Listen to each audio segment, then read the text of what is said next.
sorry. What happened? Nothing. Okay. Welcome to the Platte County Health Board meeting. Let's see. So today is August 15, 2024, 6 p.m. Let's do opening meeting roll call here.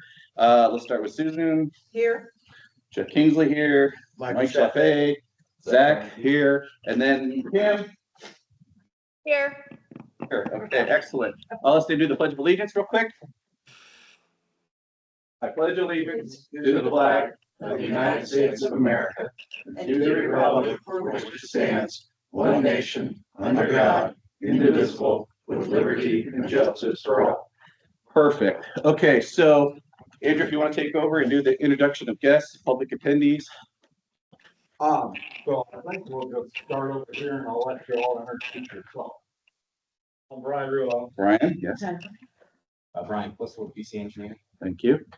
Janelle Krauts, nursing engineer. Okay. Dr. Naomi Jamal, school pet. Welcome. Aaron Ravenswood. Welcome. And Gallagher. Okay. Taylor Harris. That's the guest. Okay, anybody online? That's it? That's it? Okay. Okay, so let's do review and approval of past minutes. I did actually ask for an amendment on the minutes.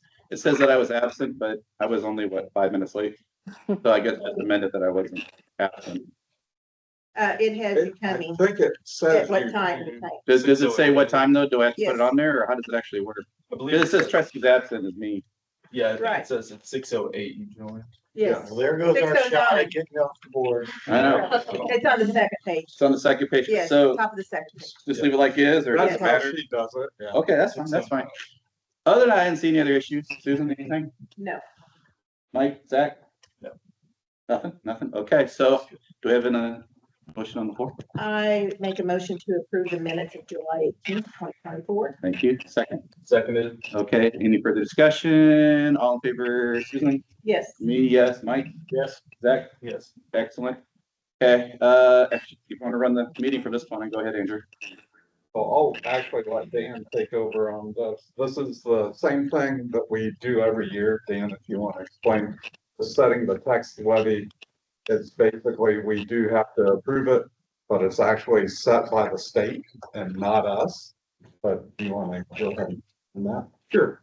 The state auditor's office and the county clerk's office send us the numbers basically to put into this calculator. And then we use that to confirm that their numbers are correct. But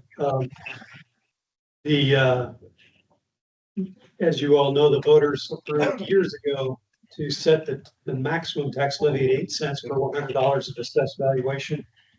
Now the Hancock Amendment is limits on local taxes so that local government agencies can't experience a windfall. And because of that, the Hancock Amendment, our maximum tax levy rate is actually 0.0722 per $100. That's what it was set at in 23, and the proposal from the assessor's office is that, well, I say that the numbers that are shared with you from the assessor's office leave the tax levy at 0.0722 per $100 assessed valuation, which will result in about an actual increase of $46,985 in revenue compared to the prior year. And of that increase, all of it, 100% is a result of new construction and improvements. None of that 46,985 is due to reassessment. So the expected revenue in 25 from the tax levy for the current tax year at the proposed rate is $2,631,478, which is again almost $47,000 increase from last year. Because the property value is going up. More, not going up, more construction. Right. I do have a question about the levy though. That the 8 cents per 100, is that in perpetuity? And if we ever want to go above that, that would have to be the voters have to decide? Yeah, correct. Now you can, as a board, can lower the levy. Right. You're capped at how high you can raise it. Right. At 7.22 cents. Okay. The highest you could ever raise it would be 8 cents, but you'd have to probably the assessed valuation of the county would have to drop dramatically to get us to where our revenue's not increasing. Sure. So Okay, does anybody have any discussion about the current? Go ahead. You wanna- Dr. Chape, have a Yeah, question. go for it. It's your report, man. Go for it. No, let's get it at. Okay. Let's roll. All right, does anybody have any questions or concerns about the tax levy as it stands? And want to keep it this way? Does it want to lower it, increase it? Anybody? I move to approve the current tax levy remain the same. Second? You guys want to fight over it? Kim, go for it. You got the second. Okay, any further discussion? So as it currently stands, we want to keep the tax levy rate exactly as it stands. Susan? Yes. Me, yes. Mike? Michael Chafe, yes. Zach? Zach, yes. Kim? Yes. Okay, the motion stays and passes. Okay, next. So next we will hear from our friends at Swope. So I'm not sure who wants to go first, Darren. Evening. Thanks for coming, by the way. I feel self-conscious and overdressed, so I appreciate it. No problem. You look good. Look good. You look good. So I'll Fan, tell you a fan. secret, every time I've seen him, he's dressed like this. Well, very- Best dress for Thank tonight. you. So my name is Jan Raven, and I serve as president and CEO of Swope Health. If you're not familiar with Swope Health, we'll do a better job of getting our name out there. We've been around Kansas City metro area since 1969. We serve roughly 2,000 patients a year. We have been serving Platte County residents since a little over 3 decades now. We have a clinic just about 8 miles from here on Vivian Road. And we are thankful for the opportunity to serve Platte County residents again through our partnership, and we appreciate the trustees trusting us to give us this opportunity. I'm going to give a couple updates. I'm here today with Dr. Emmett Moss, Chief Health Officer for the organization. And I also want to say briefly that we've had a real pleasure getting to know Dan and Andrew and the staff at the health department. Their whole lens is making healthcare better for Platte County residents, and they are truly serving leaders. So I want to thank them for the opportunity to work. A couple quick updates. We anticipate starting October 1st, so we're a little over 45 days left before we get going. We'll begin weekly meetings with Platte County Health Department and Swope leadership. We've met all along, but we're going to speed that up as we get closer to our start date. We are doing some IT upgrades, so our UPN fiber installation will take place, hopefully completed by 9/16, so a little bit after or before our start date. Currently in the permitting phase to get that done. The Oracle migration from Oracle to ECW. Oracle is the current medical records that's used now to ECW. That's going to take 6 to 8 weeks. We had a bit of a slowdown after Microsoft. They're not calling it a hacker issue, but whatever happened with Microsoft, it's a bit of a slowdown because of that. We have a communications plan to get out the word to Platte County residents and current Swope Health patients and the patients here currently at Platte County Health Department. Working on signage and a monument, signage and internal signage that will take place here in the next couple of weeks. Then facilities, we have a dedicated facilities team that should be coming by here to ensure that we have the adequate space to provide clinical service. So I'll let Dr. Jamal talk about the clinical side of the business. That's not what I do, thankfully. I'm not a physician. So please.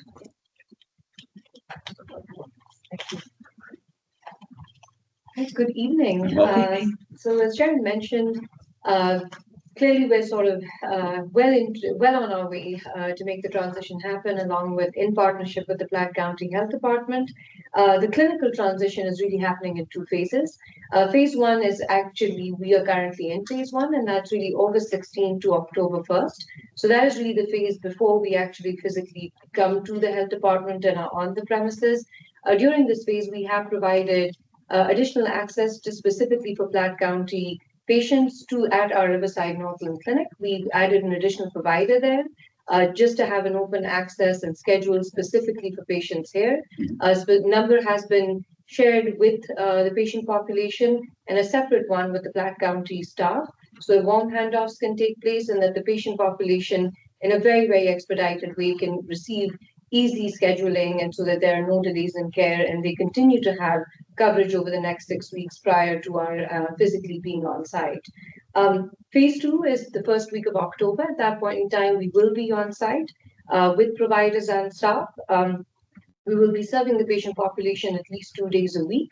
Initially, it will be the team will provide comprehensive primary care services to include preventive care, acute care, as well as chronic disease management. Again, to the existing patient population at the clinic, but also newer patients who may have the similar need in the surrounding areas. Later in the year, we do also intend to provide dental services as well, primarily through a dental hygienist on site. Other services that we are considering to provide through telemed services would be certain services such as pain management and other services that they will have access to through other clinics throughout the Swope Health system. Any questions? I have a bunch, I guess. First of all, thank you for coming, guys. I appreciate it. Is there anything that we can do as a board that can help facilitate, expedite the process? Is October 1st kind of a set deadline, or do you thinking that you might even need more time, or where are you in the grand scheme of things? So October 1st is a set deadline. We'll be That's on a for sure site. thing. There's some other, yes, sir, it's for sure thing. There's some processes that will continue to take place even after that. So we talked about the transition from ECW or PCW. That's going to take a little bit of time. So that's going to take some time. From a staffing perspective, we should have most of the staff already hired and on site. You probably have heard there's some nursing shortages in the entire country. So we're working through that. But I don't anticipate that the trustees will have to step in any way to help. And certainly if we find something that we need assistance with, let you know and let Andrew know. Okay. The next question is, so in the meantime, because I know we have coverage here until the end of August, correct? Just give or Well, take, kind give or of, take. yes. And then the overflow will be going down to the Riverside facility, correct? They're able to take in the extra influx. There's no issues with that? No issues. We've actually moved the nurse practitioner that would eventually be at that county. She's doing an additional day a week at that clinic, but with a completely open schedule that is specifically open just for Black County patients. Oh, okay. So it's not as if we are trying to merge the patients and have our existing providers see them. It will be that same provider. She has an open schedule. We're just giving her an additional day there for the county patients.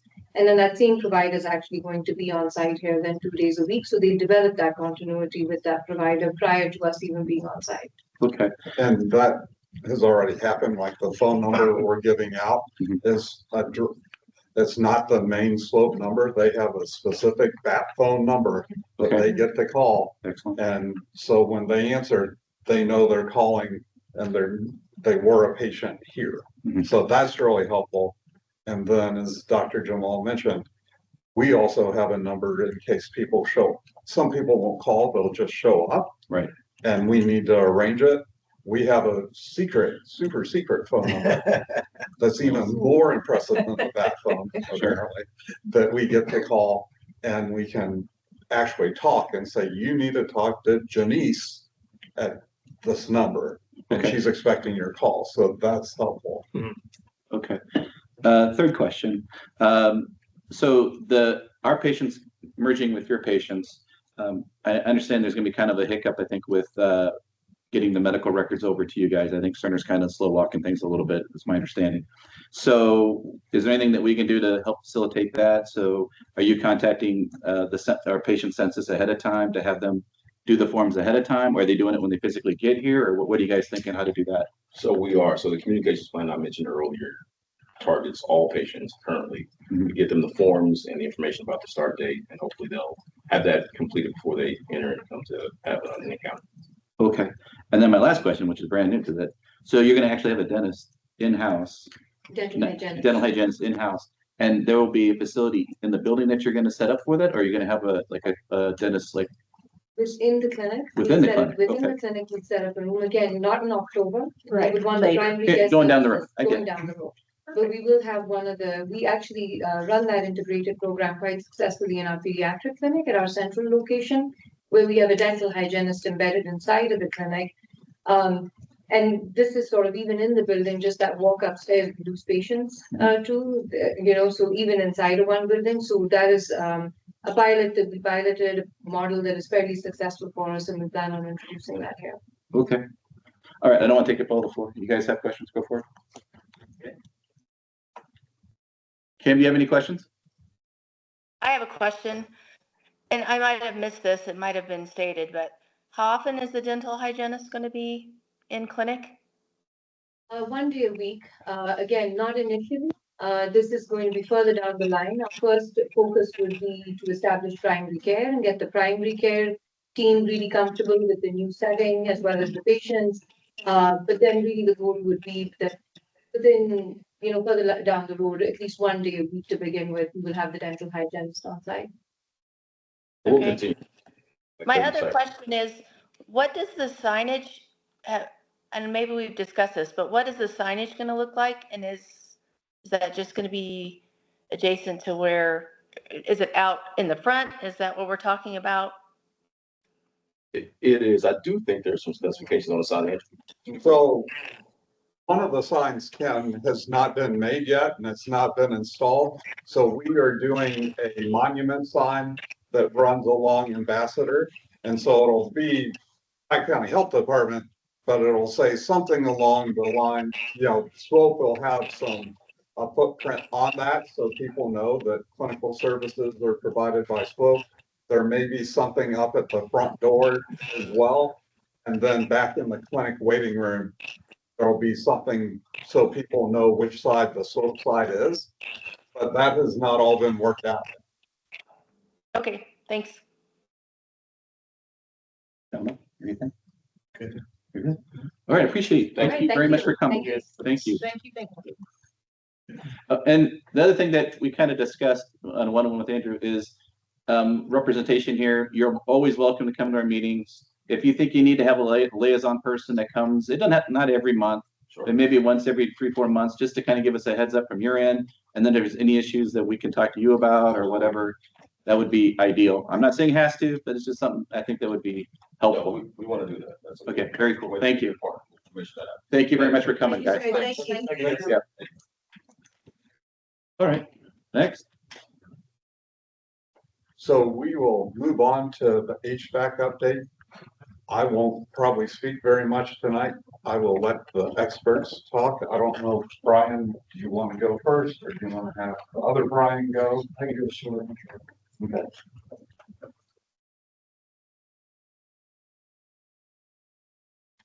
And we did have one more person join us. Just, I want to make sure we introduce them. John Alvarado, who is with Straub. Thanks for coming, John. Thank you. And I'm not gonna talk very much either, but I know everybody here is well aware of what's going on, but for everybody else, this building was purchased in 2000. Well, we made the decision on this building in 2019. We bought it during the pandemic. We started design during the pandemic, but we basically inherited a building that wasn't, the mechanical systems weren't functioning. And we inherited some issues with the building, but we fixed quite a few of them during the construction. We made some decisions during construction to do some change orders. We changed clear story windows. We did some of those sort of things that may have changed that capacity some. But the reason we're here is because there's still humidity issues. I mean, I think that's the issue that we're still talking about. And I'm going to default to the experts because I've been involved in many of these meetings. There's some information that's available today that I haven't seen, and it's too technical for me I'll get myself in trouble if I start going into the technical aspects of that. But I just want to make everybody aware that it's a fairly complicated issue. That's why we're still working on it. But hopefully this will bring some information to the board. Brian, you want to?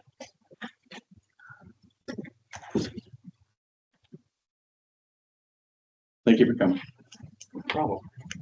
I guess y'all have a copy of the report. Looks like you want me to read through or just ask questions or Reviewed it. quick summary.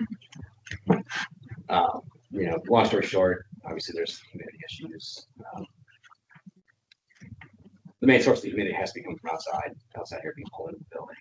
And we're trying to find where what's pulling it into the building, why, and also why the units aren't being as efficient as they should.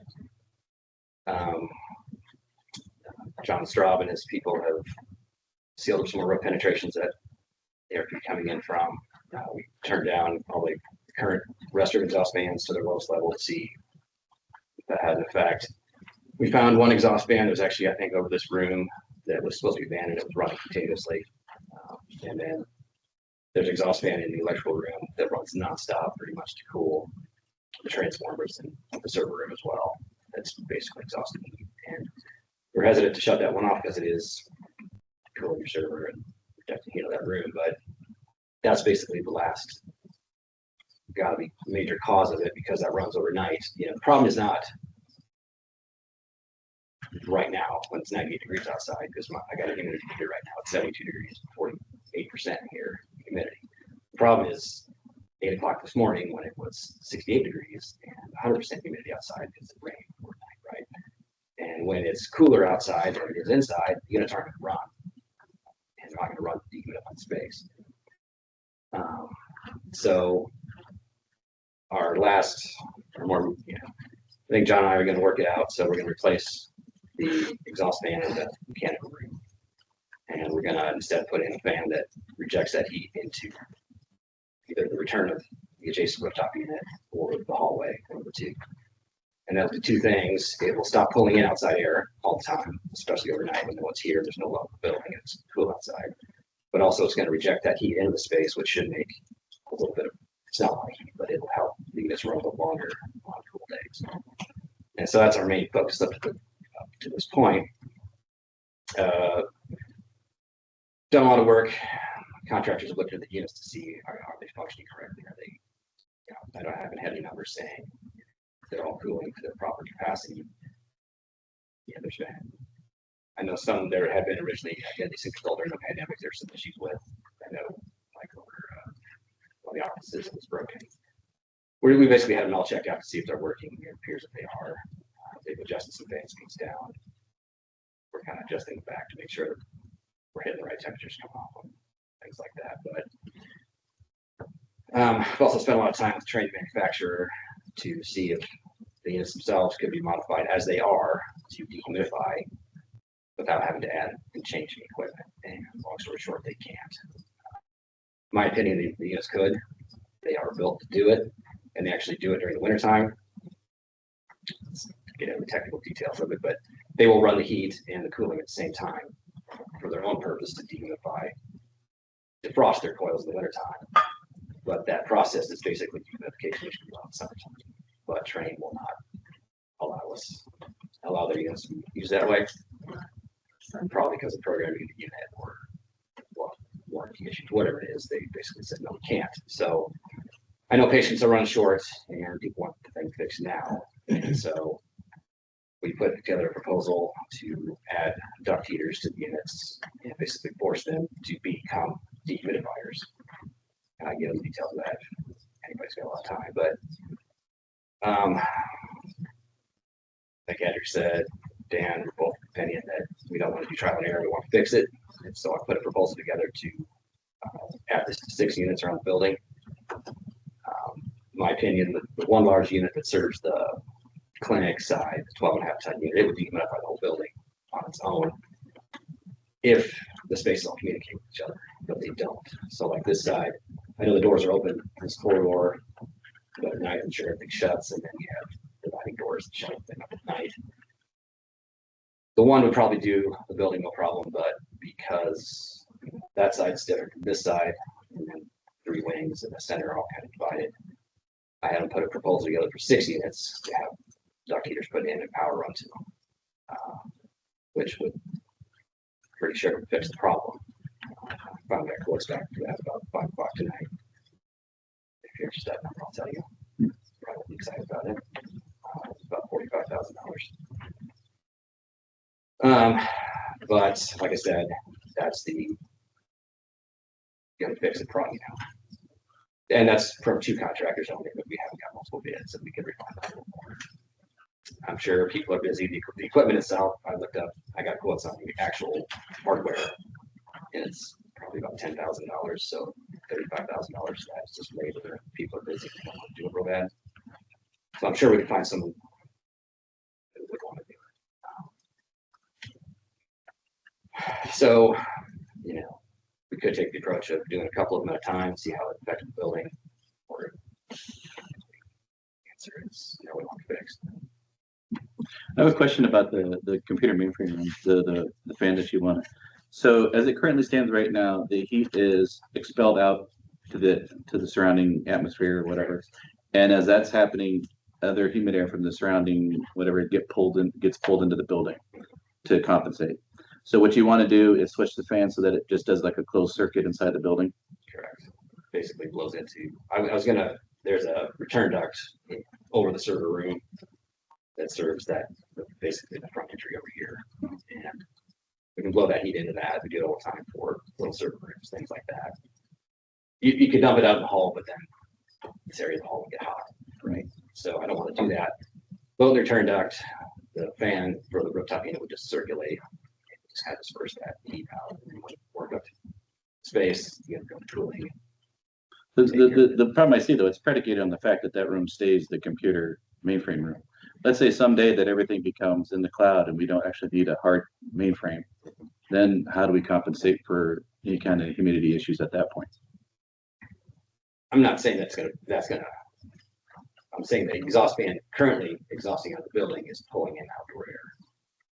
So by blowing that heat into the, stopping, exhausting it out and blowing it into the space, it's recirculating it. We're stopping breaking it. The biggest contributor is gonna be pulling that air in overnight, especially when, all the lights shut off, all the exhaust fans shut off, all the rooftop units shut off, and that fan's just running nonstop pulling outside air. But it'd be like having your window open all night long on a given night. But I guess my question is, so it's not the heat from the mainframe being used to keep the air conditioners running. It's just the fact that you're not blowing air out of the building, right? Sucking air back in. Say recirculating the air is the major benefit by not pulling air into the building. The side benefit is you get a little extra heat in the building, which helps the units run longer in the summertime, but also heats the building in the wintertime. It's not a lot of heat, but it's like, it varies. But is it cost efficient to do that though, to have just pumping heat when you're trying to cool the place down? Okay, so to run the units nonstop, to pull the humidity out of the air, takes a lot of energy, regardless of, it's not free to dehumidify the space. And so it depends on how you do it. The rejecting that heat in the space is the exact same thing as what we're going to do by putting the duct heaters. Exactly the same thing. We need to add heat to the space to get the units to run. So whenever there'll be a humidist at the space that says, hey, it's humid in here, it's going to tell the rooftop unit to go to cooling. Your dehumidifier over there is the exact same thing. It's a little air conditioner that cools the air first and then reheats it and spits out warm air in the space that's been humidified. It takes power to do that. So, like I said, the main benefit is going to be not exhausting the air. The side benefit is going to be getting the unit inside to run longer, a little bit of heat in wintertime to offset the extra power in the summertime. But that's the last fan in the building that's pulling in outside air. Everything else just shut off at night, lights. Beyond that, where's all the humidity coming from? You don't have a swimming pool, you don't have a kitchen that's running. Water problems coming up to the floor that anybody knows about or is totally out of the way. Leaks in the building, that kind of thing is where humidity would come from. It basically has to be coming from the outside. And this weather's been a stretch of pretty awful weather, but like I said, right now is not the problem. 6 o'clock in the morning, rain is the problem. And usually we don't see as many complaints during the hottest part of the summer like now. Usually the complaints are in the spring and the fall when it is 70 degrees and raining for days, where our air conditioners are not running. Any other questions for anybody else? Cam, you have any questions? No. Okay, John? Yeah, I don't, no, I'm more so saying, I don't have, any issues with recirculating that air from the server room out. I think if it weren't to be a server room anymore, I think wouldn't make too much of a difference either, right? I mean, it'd just be recirculating. The server is a small part of the heat. It's a transformer. Okay. And it's about 1 ton of heat. It's not an enormous amount. It's the fact that we're exhausting the air, like I said, pulling the air in through all the cracks in the building. Yeah, so if it wasn't the server room, we wouldn't need to change it back to like blowing outside. Yeah, it was an existing fan which here we go back and build this previously built. We just reuse it because it was an existing electrical room. It's a fan.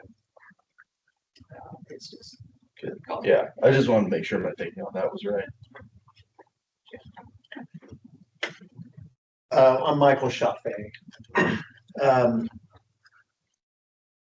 was elected by the citizens of Platte County, one of the premises of my campaign was transparency. So I need you to help me come up with a way to explain to my neighbors how we got here and that you believe as a licensed engineer, this will fix it. I know that adding the duct heaters to the unit will fix it. Okay. I think it will reduce, the fan in the server room / electrical room will definitely help. And your calculations pan that out with the margin I of mean, I can tell you, well, roughly. I can tell you how much humidity we pull in the building by that fan. You know, I don't know off the top of my head, but it's enough. You made calculations. Yeah. I don't know the exact CFM of the fan. It's a lot. And that's the major reason I want to get rid of it. Well, then let me be real direct. Okay. This last fix that you're proposing, you have run calculations that it should be successful. Is that fair? Yes. Okay. And let me take a step back to when we had issues, you initially recommended we get the exhaust fans in the bathrooms repaired because in your original calculations, you use those numbers to calculate how to make this a very good functional HVAC in the winter and summer, right? The order of things happened that after the building's done with construction, it was realized the fans, 11 or 10 of the fans weren't working. We had meetings, decided to replace the fans. Subsequently, there were humidity. And at those meetings, question. Did you run calculations about the issues and that those fans to do that work would fix the problem? The fans were never the problem. I should say it. But we were told they were the problem. Am I incorrect? The lack of the fans running were right. A potential source of, again, you got a fan on the roof, you got a hole in the roof with a fan, and even other exhaust fans working, it was a potential infiltration source of humid air. The fans themselves were not causing, by not working, we're not causing the problem. No. But the fact that we had holes in the building was a potential source and something needed to be fixed. But also, people want exhaust fans in the bathrooms. Like I said, it was just the order of how things happened. The exhaust fan conversation, the replacement, kind of predated the major humidity problems, which happened shortly after.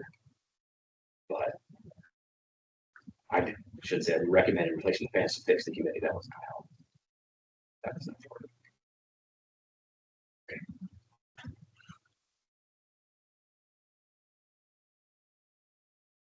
Is there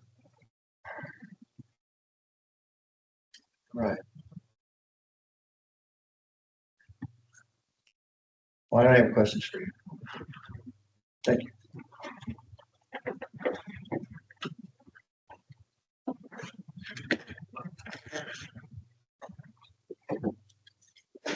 John, do you have anything you want to say or answer any questions?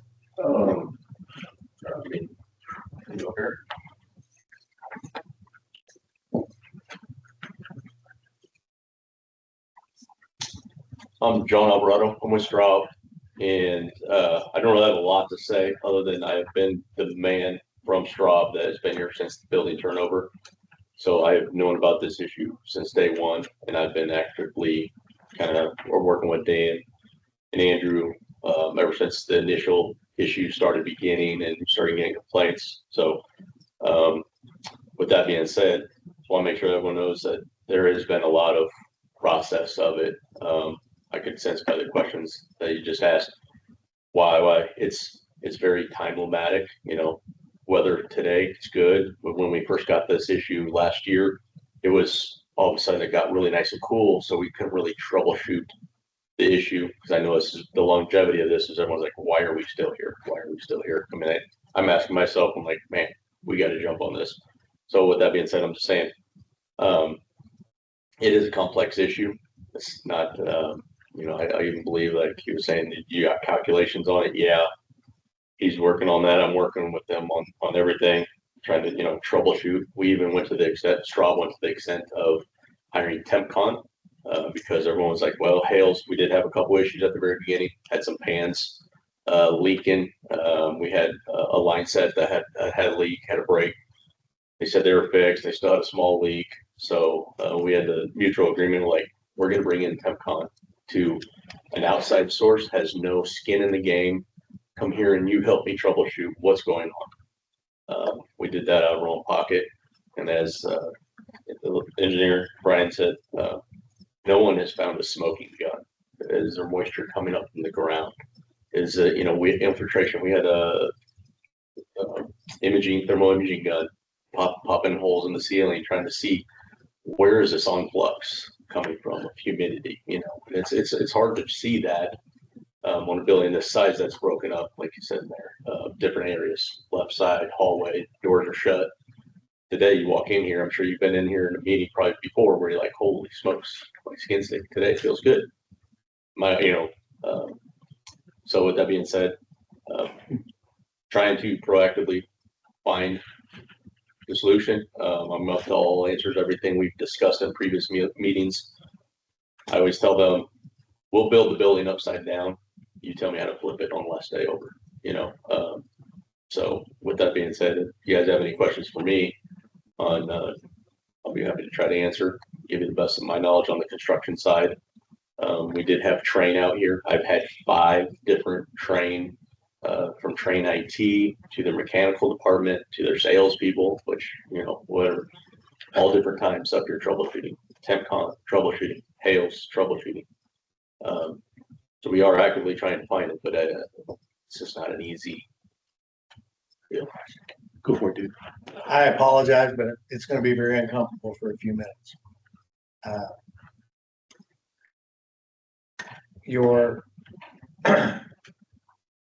It sounds like problems have been identified and addressed and addressed and addressed.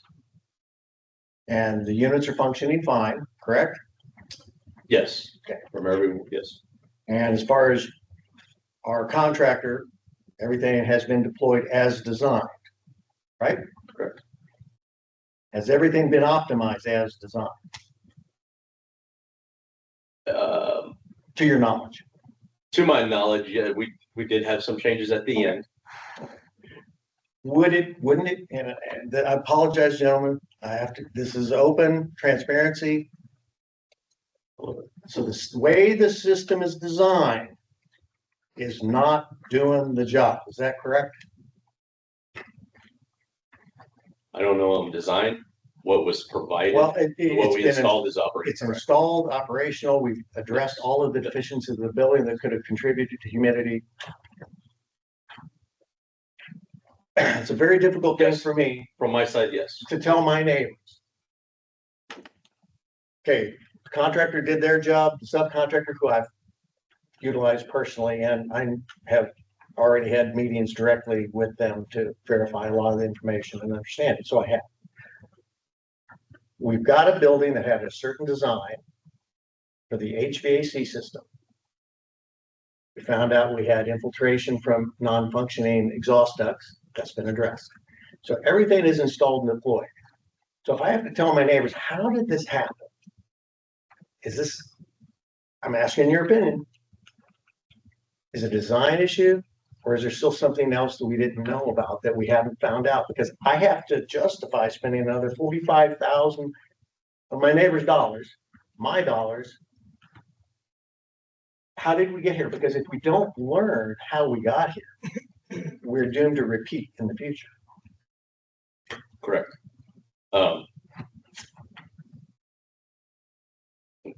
Yeah, I mean, everything that we've installed, I would say is right. Some changes that have changed, like we just talked about, was yes, exhaust fans were installed afterwards. That was after our test and balance. And so the unforeseens, I don't find anything, but my opinion, where does all this humidity come? Sometimes it's more humid in this building than it is outside. I've actually been here when that's happened. In my previous opinions, my previous experience of working as a general contractor, usually I've had a water source of, thermal water coming up, visqueen in the slab. Usually then I have carpet tiles peeling, I have VCT letting go. My studs at the sill plates are wet, you know, somewhere I'm getting some vapor. Can't find anything here.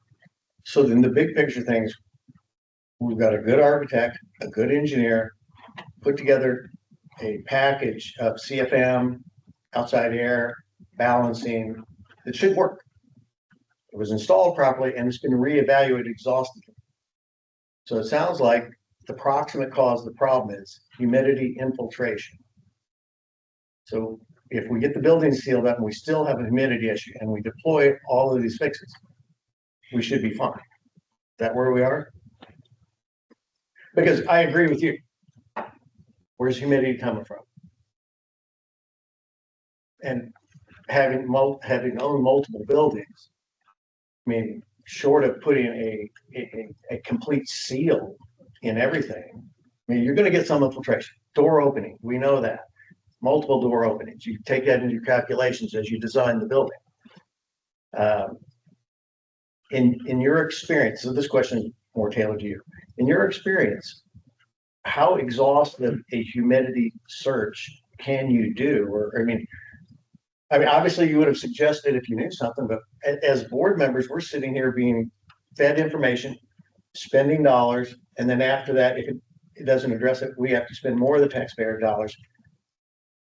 I gotta tell you, I take it kind of like this is my house. I've been charged. A lot of people have voted for me. And if somebody came to my house and said, hey, it's another 45 grand to make it livable. Oh, how did we get here? And there's where I'm having the issue. How did we get here? If it's mistakes, great. We all make mistakes. Let's address it and move on. But nobody knows exactly where the humidity is coming from. And now we're having to put inline heaters. I have to figure out, is that an oversight in design? I don't know. So. Yep, to answer that, I mean, I would say yes, and in my experience, I have run across a couple of buildings with high humidification. You just install dehumidification. Yeah. On your larger buildings that you do own, they already have units with dehumidification, even if they needed it or not. So it flips. Some units are way over designed, have the dehumidification, and that building is actually too dry. So from a cost-effective standpoint, do you think it's better to put in dehumidifiers or put in the heat? From an efficiency cost-effective standpoint. To put in standalone dehumidifiers, they're ridiculously expensive. They would be a more expensive option. And then you have this annoying box in your room that nobody wants to live with. And from my other board members, essentially, putting heaters in the ductwork is creating a large dehumidifier. Am I wrong? Correct. Okay. So it's the same thing. So I'm trying to make sure, are we spending the money best? And I'm sure. You also have a control on it. So Andrew can set, but he can set the humidity. Yeah. Yep. All right. Thank you. Thank you. Okay. So are we done with this discussion or there's more comments to be made? Susan? Kim, any comments? No. Okay. No, I don't have any further comments either. So as we discussed, we put out an RFP to have another party come out and do troubleshooting and put together pricing for a solution. Since they haven't done the troubleshooting, I'm sure it's estimates, but Dan did a nice job. You worked with Jennifer, or with Jen a little. Yeah, Jen reviewed the request for proposals. To put the RFP out, you actually have 2 submissions up there with the letter opener. Okay. Open them. Sure.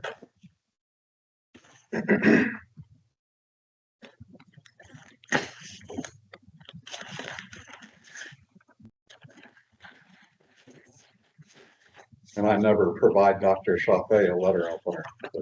Okay, so nice. the one that I opened is from the U.S. Engineering Service. Let's see here. So thank you for the opportunity to offer our HVAC and test and balance solutions. Let's see, is one of the largest regionally based service organizations in the Midwest. See what they say here. So Let's see where their actual quote is for what they want to charge.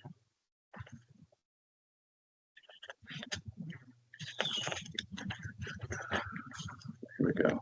Okay, so test and balance services will be provided for a total of $54,432 to be invoiced within 30 days upon project completion.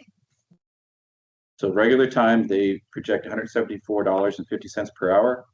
Weeknight overtime, $232 per hour, and a weekend overtime of $274 per hour. So I'm assuming they've already calculated all that in. So they figure $54,432 is their bid. You said what? 54K? Let me start over here. I said, what did I say? Okay. 5-4, so $54,432. That's not 5,400, it's 54,000. 54,000. Balance. 54,000. Test, I need to be really clear here. My ears may be shot. To do a test and balance. US Engineering, who I will not give personal commentary on.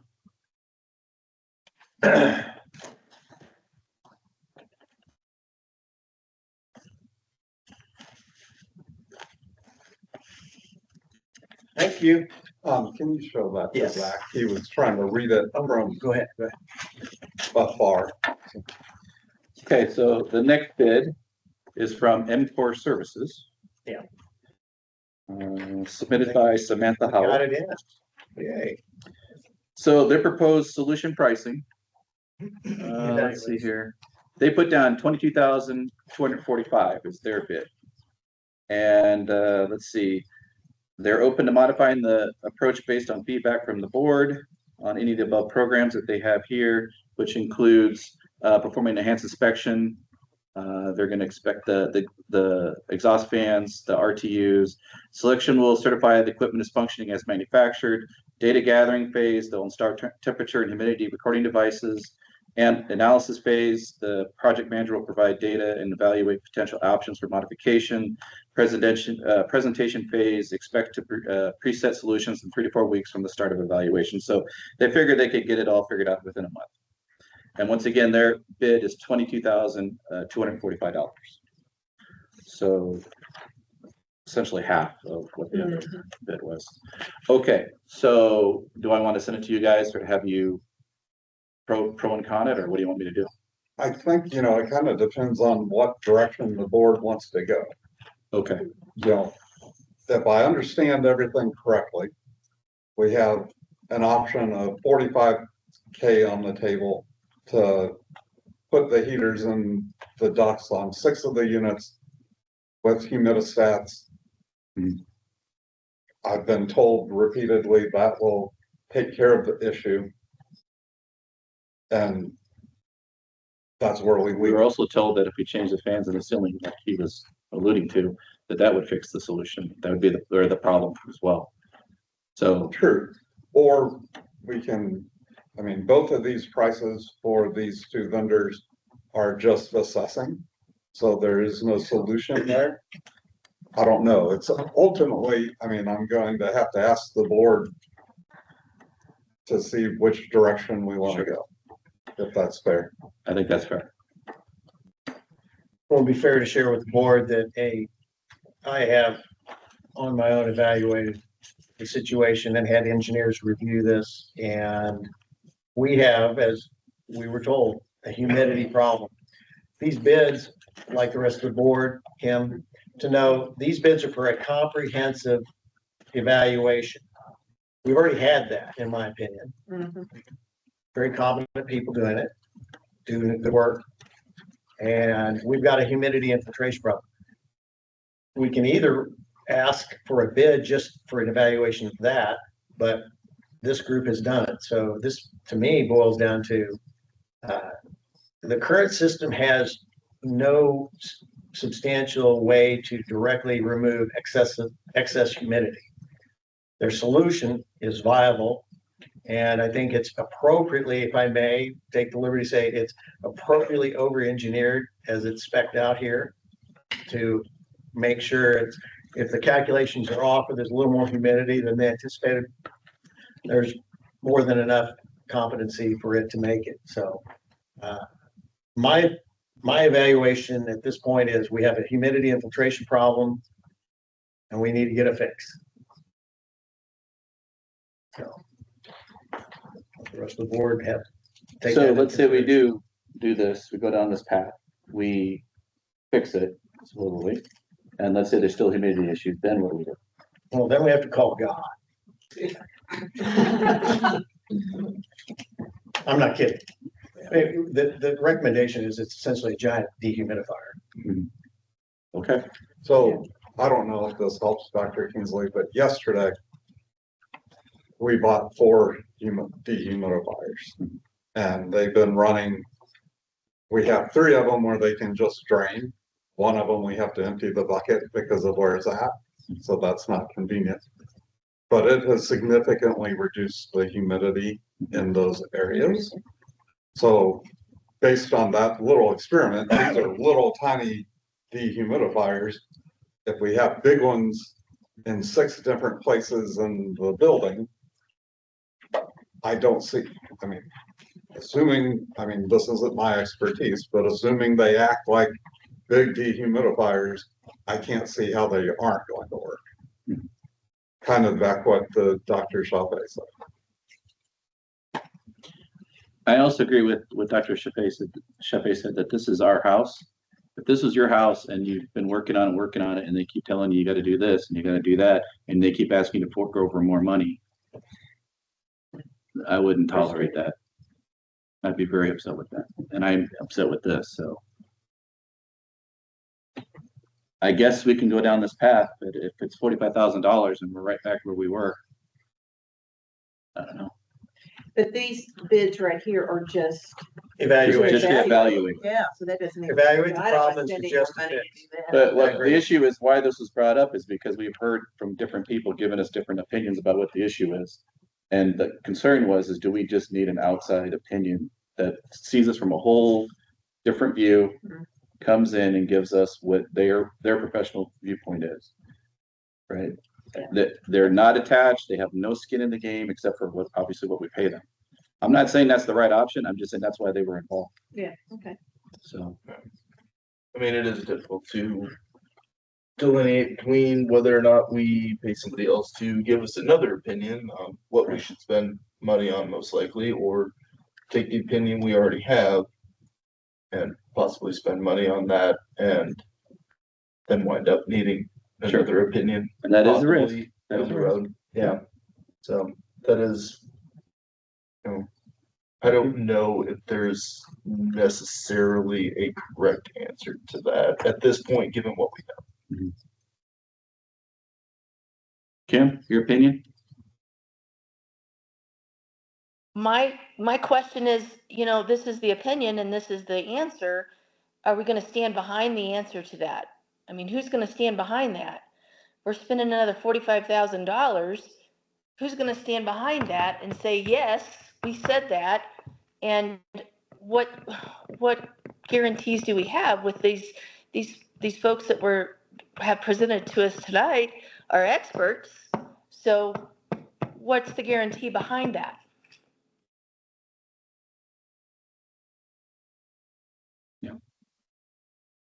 Go ahead, speak. Yes. Yes, go ahead. Brian? Based on, like you said, You can speak up, I don't think she can hear you. If you go up, the small, sorry, the 4 small, Kim won't be able to Yeah. hear you.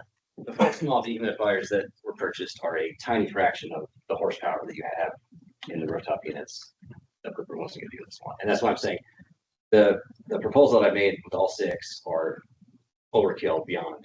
Okay, it is what I got was we're tired of this one fix, make it happen. That was the proposal that I made with all 6 rooftop units. That's half the units on the building. That's what I'm saying. The biggest rooftop unit you have that serves half the wing is enough to do the entire building by itself. So the $45,000 was a very quick bid. We put proposal out or RFP out Monday. We got bids back at 5 o'clock tonight. Okay. From one electrical contractor and one mechanical contractor. So people are busy. It's summertime. They don't want to do the work. They're going to get paid for it if they're going to do it. if you were willing to take a more measured approach, like you said, it was my house. Maybe we only do two, do the ones that serve the corridors. They're gonna get, humidity will balance out in the building. It's gonna try to seek a level. So as long as doors aren't all shut and everything isn't closed off from each other, 2 or 3 units might do the job, no problem. The problem isn't enough power to do it. The problem is the way the building's divided up. And so, like I said, if it's how bad you want this done. You want it done, right now, no questions asked, it's fixed. Maybe put out for some more bids, get the pricing down, or you do a couple at a time, see how it goes. Unfortunately, you're gonna run into the end of the year, October's probably the end of the problem. When it starts getting into late October, you won't have this problem anymore. The equipment can be procured in about 5 to 6 weeks. It should take a couple of days to install. It's very simple. They could have the wires pulled and the thing could be fixed 6 weeks from today. The exhaust fan for the server room is something we can buy tomorrow and have done by the end of the week. And I would suggest we get that first and see if that has any effect or not. That's a $500 fix. I think would make it a pretty substantial dent. So it just depends on what your approach is, what you want to do. $45,000 is not what I'm saying, and I'm not a contractor. I make $0, whether I'm trying to fix the problem for you, so it doesn't benefit me whether it's $10 or $10,000. It's the same thing I want to fix too. So, and I spent a lot of time on this. Since June, I've been working on this quite a few hours a week. I've got a lot of money in this. This is my time. And so I'm not asking for that money. I'm not asking to be paid. This is from our original design. Who put it out for bid? Straub did? Yes. Yeah, I reached out to a couple of contractors that we work with. Okay. So you didn't do formal? Just, it was a quick. That's right. I realize that, and that's reasonable. That's Yeah. fair and reasonable. And you got responses by one? One mechanical and one electrical. Okay. 2. Okay. 2. Yeah, Hales. Oh, Hales did. Yes, two mechanicals. Hales did respond, and they were hired. So we paid the $45,000 to do that. Then we no longer have to worry about where the humidity is coming from. I suggest that we do maybe some more proposals. These were just quick, that was a They're quick one. very quick. Yeah, There's and then people that go I ahead and do the server room. You can do that very quickly for 500 and see how it responds, since we're getting into probably lower humidity weather. Yeah, the weather's changing. And go ahead, and if we want to do it right, then get those formal bids and see what price they come up with. And like I said, you could do, I was proposing 6 units. It's like 2, this one, there's a unit on this half of the building, there's a unit on that half of the building. The only reason you have to do both is because you shut all the doors in here. They don't, that side doesn't communicate with this side. So it could be dry over there, it could be humid over here. I don't want that to happen. I don't want to have to keep revisiting this. So if you're willing to say, hey, let's do that unit that serves the corridor through here, leave these doors open, I'm pretty confident. I have to look at the numbers, but I'm pretty sure. Again, it's and I say look at the numbers because I don't know how much, we don't know where the humidity is coming from other than we know it's coming inside, right? Shutting that fan off, if at night all the fans were off, there shouldn't be humidity coming in the building. If the vapor barriers in the walls and all that thing are good. It's an older building, it's not as tight as new construction would be, but So, if I say something, Go for it. Go for it. I'd say staff, including everyone in this room, are pretty fatigued with this issue. So if we are going to design a fix, I actually like this fix that I know will take care of it. Like, I understand it might be a little more economical to do 5 instead of 6 or 4 instead of 6, but being able to take care of whatever may come our way, I see some real benefit to that. I had really put off, and Dan and I had talked about getting dehumidifiers, and finally yesterday we're like, it's going to be probably another month and a half, so the rest of the summer before I can't keep telling staff to, at some point the buck has to stop, And I'm like, we're going to do something to Band-Aid this because I'm tired of telling people just come around the corner. Because not everyone is in real high humid areas, but in certain areas, it's still close to 70%. So if we decide to go down this path and do the units, what is the time that they're up and running? I mean, what time are we looking at? Weeks? Like I said, the bids on getting the equipment is 5 to 6 weeks. And So we'll already be past that window. So then how do we even know it's working? We won't know till next summer. I should, like I said, what is it, August, middle August, 6 weeks is late September. I'd say there's still gonna be a lot of humid days in October. Like I said, the worst time for this is 70-degree days when it's humid, raining. Overnight when you get dew on the grass and it's, as the temperature drops, it gets more humid. That's when you have the worst problems because the units aren't cooling because they don't need to. You don't need air conditioning when it's cooler outside than inside. I just don't want to do this work and then everybody walks away and oops, next year it's our problem again. It's the duct heaters. It's a tried and true method. It's the exact same thing as that dehumidifier. It's just you're using the full force of your rooftop equipment. So it's You don't have them all sitting on the floor. And I will say that the days that the humidity is the worst and staff complain the most is when it's 67 degrees and rainy outside. Because we have all the humidity. It's too cold for the AC to come on to dehumidify anything. And like I said, I'm not an expert in this, but what has been explained to me makes sense. So. And these units will be programmable, like say, you'll be able to set it to whatever percentage. Right. I think. yes, and Yeah, I don't want to run into something too where, we want to go full blown on it, put in 6 units and we wind up with the same problem with having so many overpowered AC units and they just don't run long enough to pull the water out and these ones run too long and now we're, the air's dry as heck in here. Pretend in six different sections of the building, they're putting above the ceiling dehumidifiers. Yeah. They'll have a rheostat to set your humidistat that you can set each of those where you want it to be. So each one will have their Right. Yes. Yeah. And the Oh, ones absolutely. I'm asking for are electronic. So I'll be able to do it from my phone, just like I can the thermostat. So essentially, it's like they're in the ceiling. When there's a need to dehumidify, they will engage and then they'll turn off. And that's how it works. But the way it works is they put the heat strips in the ductwork, et cetera, et cetera. And I'm familiar with it, but at the end of the day, I appreciate you letting us know, the staff, it's a big deal. Well, Dan, do you want to share the email that you got? Yes. Or All he has to say is it's a big deal. To me, that's all I can do. That's fine. So if we do that, where does the actual fluid or the moisture that's being pulled out of the air, where does it actually go? And it's not leaking through the ceiling down it goes out of the roof. out of the roof, and then what happens? Just whatever happens. It's not okay. Yep, storm 'Cause I don't want to find out we're leaking through tiles and stuff. It's a standard fix. All right, does anybody have a motion how they want to proceed? Maybe it's most appropriate 5. It's I apologize for the commentary. This is more for me. It's been a very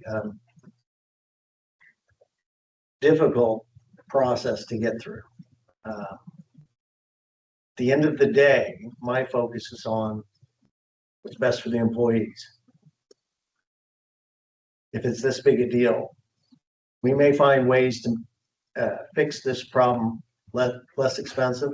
We might find the contractors are better at negotiating in their off season. Yes, and yes. But when it comes to the employees' comfort, health, because that's going to affect retaining good employees, not having to I think it's in the best interest to fix this ASAP. We have an engineered solution that has been designed very robust. Although I hate spending money and I hate the circumstances within which we're spending the money, I'm going to make a motion to fully fund the proposed fix and have it implemented as soon as reasonably possible. So what's the time frame for the bids though? We still need a few more bids, right? I want to ask a question. Yeah. The 45,000, the mechanical engineers that presented that. Have you worked with that company before? Yes, Temcon, Temcon and Hales is top shelf companies. and Okay, Temcon would do the mechanical portion of it, okay. which is very simple. The bigger part is the electrical. Yes, Or electrical it was- engineers. Have you, Teague Electric, which we work with a lot. okay, So are we still behold, we still have to send bids out, right? It's If we $45,000. are going through Straub, no, Then we it's, don't. then they make, okay, all right. all right, so So do we Let me authorize let me them to modify my share motion. revenue? Hales, the combined bid is about 45 Yeah, and they, change. so, I mean, is this work going through during the workday or is this in the afternoon? I mean, there's some things I have to get clarified. I said, this is a rough number. Everyone keeps saying 45. I mean, that's our ballpark. Could be less, could be more. Hale's number came in with us working on after hours and weekends because we can't disturb. If you're doing work in there, you're disturbing work. So we didn't specifically talk about when are we doing this, because usually I come in and do my work on Fridays and I'm still disturbing people that are giving blood in the back. So I have to wait. That stuff has to be still discussed and formalized. Okay. These are rough numbers to get you a pretty close ballpark. But I can guarantee you Tempcon, they even said in theirs was normal working business days. If you want to change it to a weekend, I mean, that's a rough number. so what do I you, will need Do you to think get in a week? specifics. You think you can get it? yeah, I can get you. It's obvious specifics, you can but- get it cheaper than that. I know that. Right. Okay, 6 of these being installed. I know the man hours, I know the cost of the supplies, depends on where they get it. They've got their markup on the equipment. I already know this. So. well, I'm just gonna say though, will it have to be after hours from your guys' standpoint? What was Swoke? How many days are we talking? Oh, so, Yeah, how many days would it take to implement all this? I'd have to verify that too, and how many. It's a half day Man, to install we each gonna throw of a bunch of men in it, we gonna close down for one day, or are we gonna work one weekend, a Saturday, Sunday, and knock all these out at once, or is it we doing one on the weekend? You know, those are what we well, still need to discuss. I guess, do we need an emergency? you know, Maybe I don't that. have any issue Yeah. working around Let's that do it. if I know what the options are. If it's closing down a day, we can do that. Yeah, And that's what we need to discuss. but maybe we can get it before next month. Yeah, just do an emergency meeting, we'll just take care of it. As All right. US Engineering wrote on theirs, I mean, the difference in man hours, I mean, they cleared it out in that bid I heard you read. was But working I- hours and after hours. I guess my point is for Andrew and Dan, so it's gonna be not during work hours. There's no way we could do this, right? It's just not even an option. It's not that bad. Holiday like Columbus Day. But then you're still paying, it's at night time hours at that point anyway, I Yeah. suppose. I don't know, Columbus Day would count as a overtime holiday for.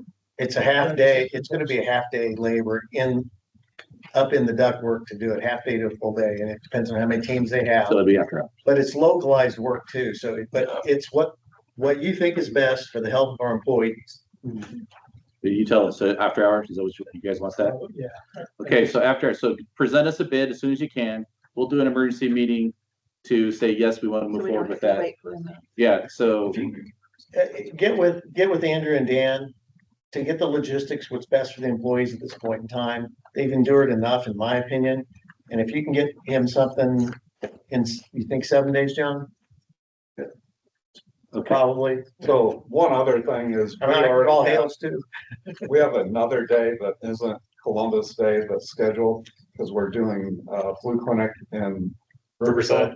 Okay. And so we will have most of the staff gone anyway, and we were just going to do phone service. We can do that pretty much any place. is that something we can schedule or we're at the mercy of the contractors? And getting the parts, right? So Getting the parts. equipment takes what, Exactly, 6 I have weeks, it. right? I'm gonna really refer to Brian, you know, he talked about 6, 7 weeks, what, you know, 5 to 6 weeks was the equipment. I Well, haven't. 5 to 6 weeks was the duct heaters themselves. The breakers for the panel, since COVID, those are a wild card, whether they're available or not. We'll have to check on availability of that. Everything else is just wired. I think we actually have options, because we can still provide phone service even if we're not here. And we have some educational stuff that Taylor's been wanting to do, like a retreat. We can actually go someplace else and have everyone working and do our in-service. So you guys are adaptable to whatever days they come up with. Yeah. That's And she wins. okay. Like always. So give us a rate for workday during the week, workday after hours. So 2 quotes. And then I guess give us, a week. I will give you a week to do it, and then give us whatever your proposal might be. And then we'll have an emergency meeting that, yes, we want to move forward, or no, this isn't going to work. Does that sound fair? We'll get it approved as soon as you can get us, my gut feeling is it's only gonna probably be L's come through on it. So you guys wanna know weekday, normal working hours, or then another one for afternoon weekends, and then we need to know a time frame. Yeah, and if we can schedule a date. If we shut down the building or if we're doing. Right. Okay. And if we can actually schedule a date with them, that works best if we don't have the staff in-house, that they could do it that day, if it's possible. It's better if they establish a firm date than a flexible date. Yeah. I'm sorry. A firm date versus a flexible date. Yeah. Hey, Kim, sorry, go ahead. What about the main room? The computer room? The computer room, like I said, that fan is available. We could probably get that done next week. It's a simple, Andrew can authorize that without board. Yeah, let's just maybe do that, get that something started. Kim, you got anything to say? No, I'm good. You in agreement? Everything's fine? You going Yes, with this? I agree. Okay, do we need to make a motion to do this, or what do you want to do? Let it go and, I just need that bid within a week. okay. And All right. We'll schedule a meeting after that, so it'll be a little more than a week when we have our emergency meeting. That's fine. And it certainly could even be a Zoom meeting. Yeah, Yeah. and we'll do it either way. Sometimes people like to show up. Okay. I think Susan usually I always comes. like to show up. She likes to see me. I'll come to your house and show you how to do Zoom. Okay. No, And- I know. I'm kidding. Zoom, I know, but I just like to be in person. Then we can do it in the evening. I know that works best for Kim. Or late in the day. I always forget which day this is not good, and I always try to plan it on her worst day, but are Thursdays good? Thursdays are good. No Wednesdays, please. All right, very good. Thank you, gentlemen, for coming. Let's move on to the next topic, Andrew.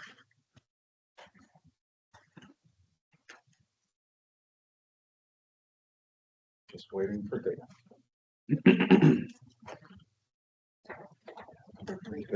Me, right? Yeah, you guys are free to, you don't have to stick around at all. Thank you so much. Thank you for coming. I know you guys, time's important. Thank you for your input.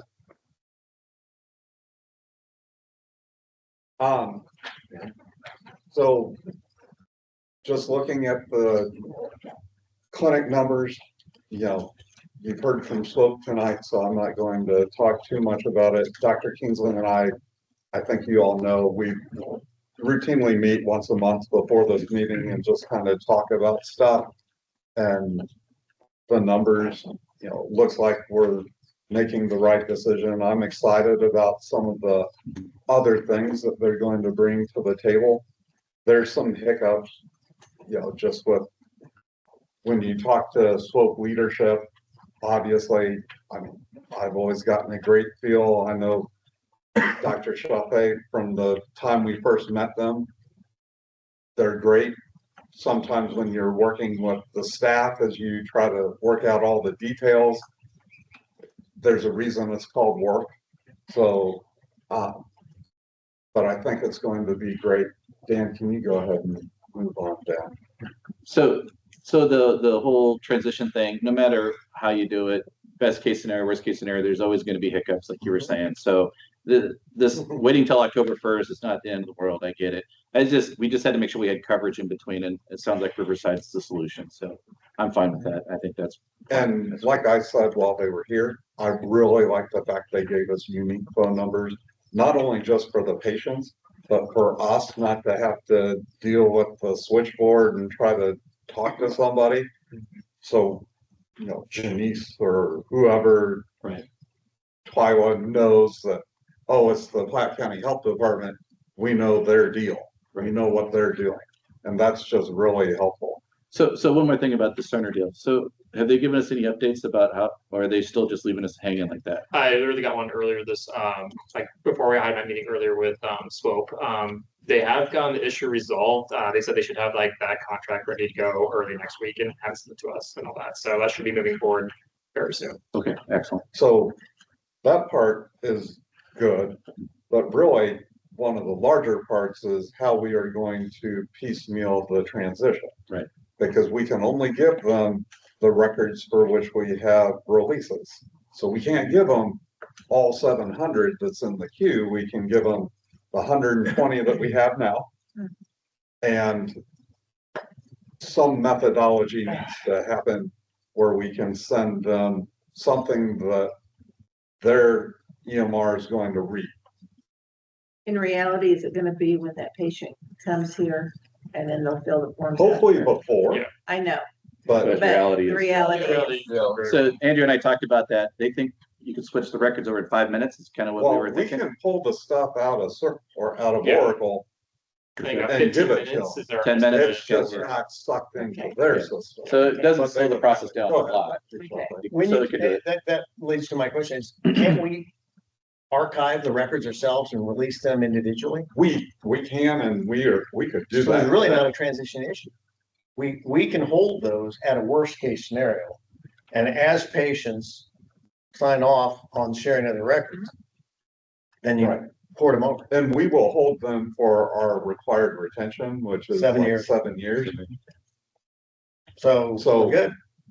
Well, Yeah. it's not ideal, but I And guess that's the thing, they're trying to make it ideal.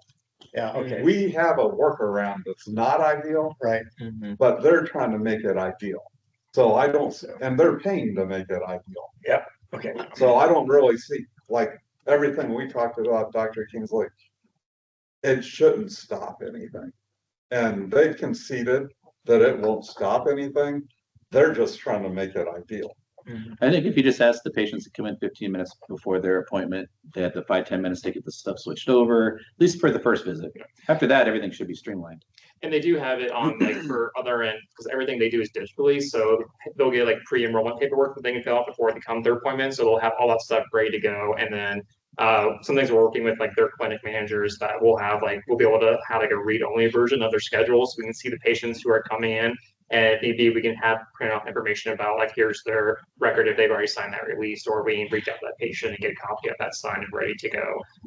And that's how we're kind of trying to work with some of the immunizations for them. Like we can kind of look up their patients ahead of time, seeing who's needing that, and then kind of getting them worked in on our schedule. Okay. Go ahead, scroll down.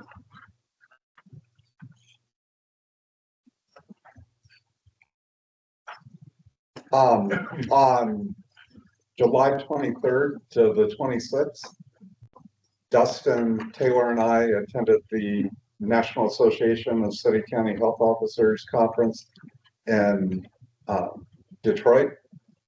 I've gone to that conference probably pretty routinely until COVID. Taylor and Dustin, I don't think you'd ever gone. Is that correct? Correct. Anything you'd like to share? It was a really great learning experience.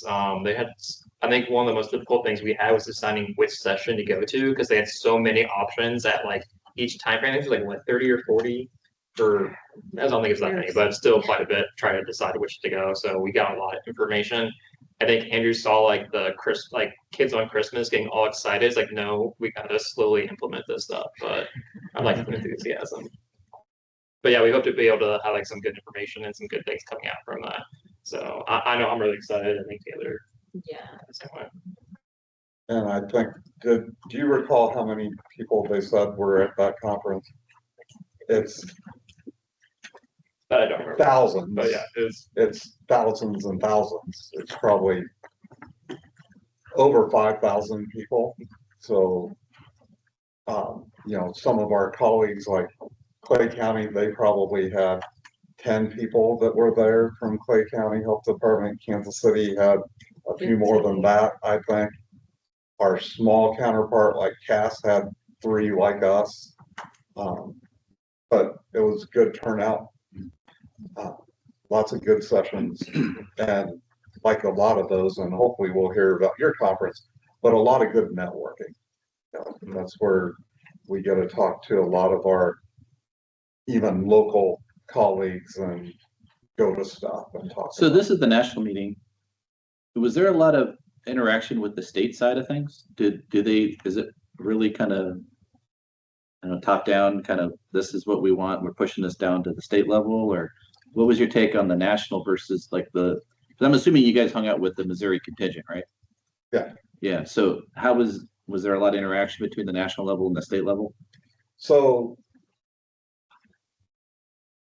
No Alpha, which is the Missouri Association of Local Public Health Agencies, is the state affiliate of NATO. Mhm.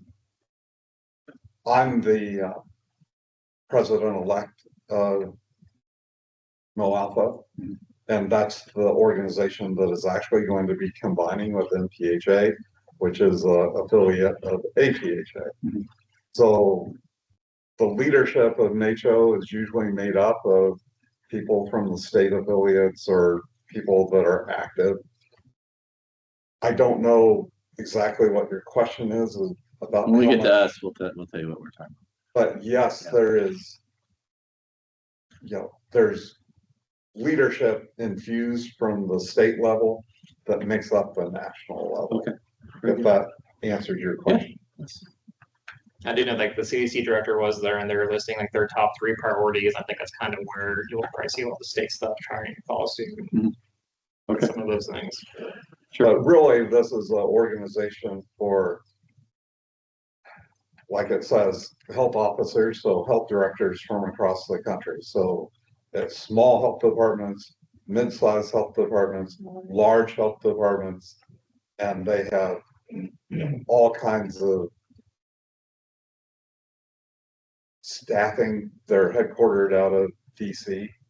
And so in a previous position, I was like on I was on their health equity and social justice committee, which there's all kinds of opportunities for staff to get involved before they're directors, so they can get on, workforce development committee or chronic disease committee at the national level. So that's one of the things I'll be encouraging staff to do. And I think I've maybe told both of you, go find a NACHO committee to be on, because they also pay for all of your trips out there and pay for your lodging and your food. And because we're paying for that in our dues. Right. So hopefully that answers your question. Yes, there is involvement at the local level. I guess the national is engaged with the state, I guess is the question I was asking. So currently, yes, but it's more like everyone is kind of involved with that organization. Okay, that's fine. All right. Revenue, we are at 58.3% of the year, and we have collected 80.4% of the funds. And again, we'll catch up the rest typically at the end of the year. And then for our expenditures, we are at 53.4% of our expenditures. I will tell you, when we start looking at the budget, there are some things where like we've gone over. And one of the things I know we've gone over on is our training and education and our travel. But I've also said, with accreditation and our focus on our staff development, what we've done in the past, especially during COVID, which was basically nothing, that has to come up. So sure. That's my report, Dan. Okay.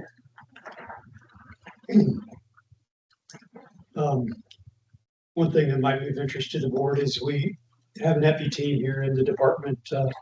Taylor and Dustin are part of that, and several other staff members, and we meet quarterly. The EPI team does, but this most recent meeting we had a tabletop exercise. I know a big concern of the board is, are we prepared for the next event, whatever it might be? Avian influenza was one in particular that the board has asked about in the past. So we did a little tabletop exercise called Illness at the End, which was a nice little tool that I believe is the Colorado Department of Health developed, but goes through a scenario where there's a foodborne illness outbreak at a wedding, and it it was kind of nice just to discuss how we would handle a situation like that so that we know as an agency we're prepared. Another item that the board may be interested in, we had our back to school fair on August 1st. And I actually, this was not in your board packets, but I went ahead and put together this little preliminary data report here. We had 834 students registered, but we always have no shows. So we had 614 actually attend, which represented 253 families. And you can see the variety of services that they were exposed to. We gave 38 vaccinations, I think, to 16 individual students. Provided physicals, dental screenings, and some of these screenings are provided by partners of ours, not actually by the health department, but partners that we have developed relationships with over the years, mainly due to the back to school fair. I don't know exactly what year this is at the fair, but we're, I think, approaching about 30 years that we've been putting on the back to school fair. But dental screenings, eye screenings, the Happy Bottoms program, we had some enrollments, career referrals, car seat referrals, gave out 65 bike helmets. Wow. So that was successful. Gained a few new WIC clients, and then we gave out 614 backpacks and hygiene packets to students to get them ready for the school year.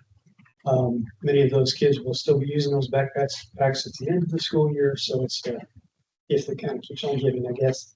And then we provided 271 backpacks to the schools to give out throughout the school year for kids who need them. And when I say we, it's not just the health department, it's a variety of partners that work. There's an organization called Equal Start, which is a 501c3. Now, the health department does contribute $10,000 last year. The health department contributed $10,000 to Equal Start, which was used to purchase a lot of those backpacks and hygiene supplies. They also do, Equal Start does a fundraiser. They do a 5K that I believe this past year they had several hundred runners. So that was a big success. And that's one of their big fundraisers. And then other agencies that are part of the serve on the board or are part of our community partners also contribute funds to Equal Start. But the return to our residents and the public health benefits are reflected in those numbers, but also I think it has a very positive impact on our public image. So can I say something? Sure, actually. So last month, Dr. Chape, you had pointed out in one of the reports that because they had ordered school supplies for 900 students, and the way that was written, it kind of looked like we were buying school supplies could have for been 900 interpreted as students. right. And I didn't have the numbers at that point. And like Dan said, we do contribute $10,000 to Equal Start for things. Of course, that'd be $11 a child. There's no way you can buy $11 worth of school supplies. So it's a small portion. The other is all through the community. But one thing I do want to point out is we actually get a grant from Riverside that's $15,000. It's from the city of Riverside that they give the health department. And they actually earmark the back to school fair as one of the activities that they want us to support. So while we technically are donating $10,000, it's actually more pass-through money that we're getting from the city of Riverside. So I thought you might just want to know that. I anticipated as much, but I wanted to make sure that the language accurately reflected how the taxpayer money was being spent. Yeah. As long as it's not buying school supplies, it's clear, and I actually read the asterisk, the whole part of it. It's clear that this is having a positive health impact on the citizens of Platte County, and $11 in interaction. Absolutely great. I was the one who brought it up before about, well, wait, are we buying school supplies or, yeah, which is now clear. So I actually talked to Tricia about it, and I said, so when Dr. Chape read it, and then when I read it, I agreed with him that like it's kind of, and she's like, oh, no, she helped order them. So in addition to like the actual money, staff does have a significant contribution. I mean, we are Dan's helping work Uber drivers on that day to get people to the parking lot. There's, a lot is, everyone in here has a big role to play on that day, but it is awesome to see this building packed full of people and kids. One thing, and Taylor will probably mention it, but we are doing our community health assessment. And so one of the things about that is we are trying to get input from the community. It's how many page survey? Too many. But Yeah, how I'll many? tell you, 6. So it's a 6-page survey, pages front and back. and getting people to fill that out sometimes isn't really good. Well, how many filled it out that day? So we ended up doing 77 surveys That's at the back good. to school fair. And all of the participants have to be free and reduced lunch. So it's a population that we don't always have great luck getting a hold of. They did have a little bit of an incentive. We gave out $300 worth of $5 quick trip gift cards to entice them. And what do you say? 1 or 2 people didn't Yeah, I do would it? say like 99%. When we were giving away the gift cards, the first 60 people, like 99% did the survey. And One then of the Slurpee and a hot dog. but yeah, I mean, then afterwards, once you ran out of the gift cards, I would say it was like 30 to 40%. Like people were not as, but I mean, there was still, yeah, like 17 more that did it after we ran out of the gift cards. But This year was not quite as busy as last year, and that actually worked out well. We had a lot, people seemed happy. And the air conditioning does work great when the doors are open and it's really hot in here or outside. So that actually was probably one of the least humid days, ironically. Sorry, Dan. No, it's great. That's all I have. If anyone has any questions, I'd be happy to answer those.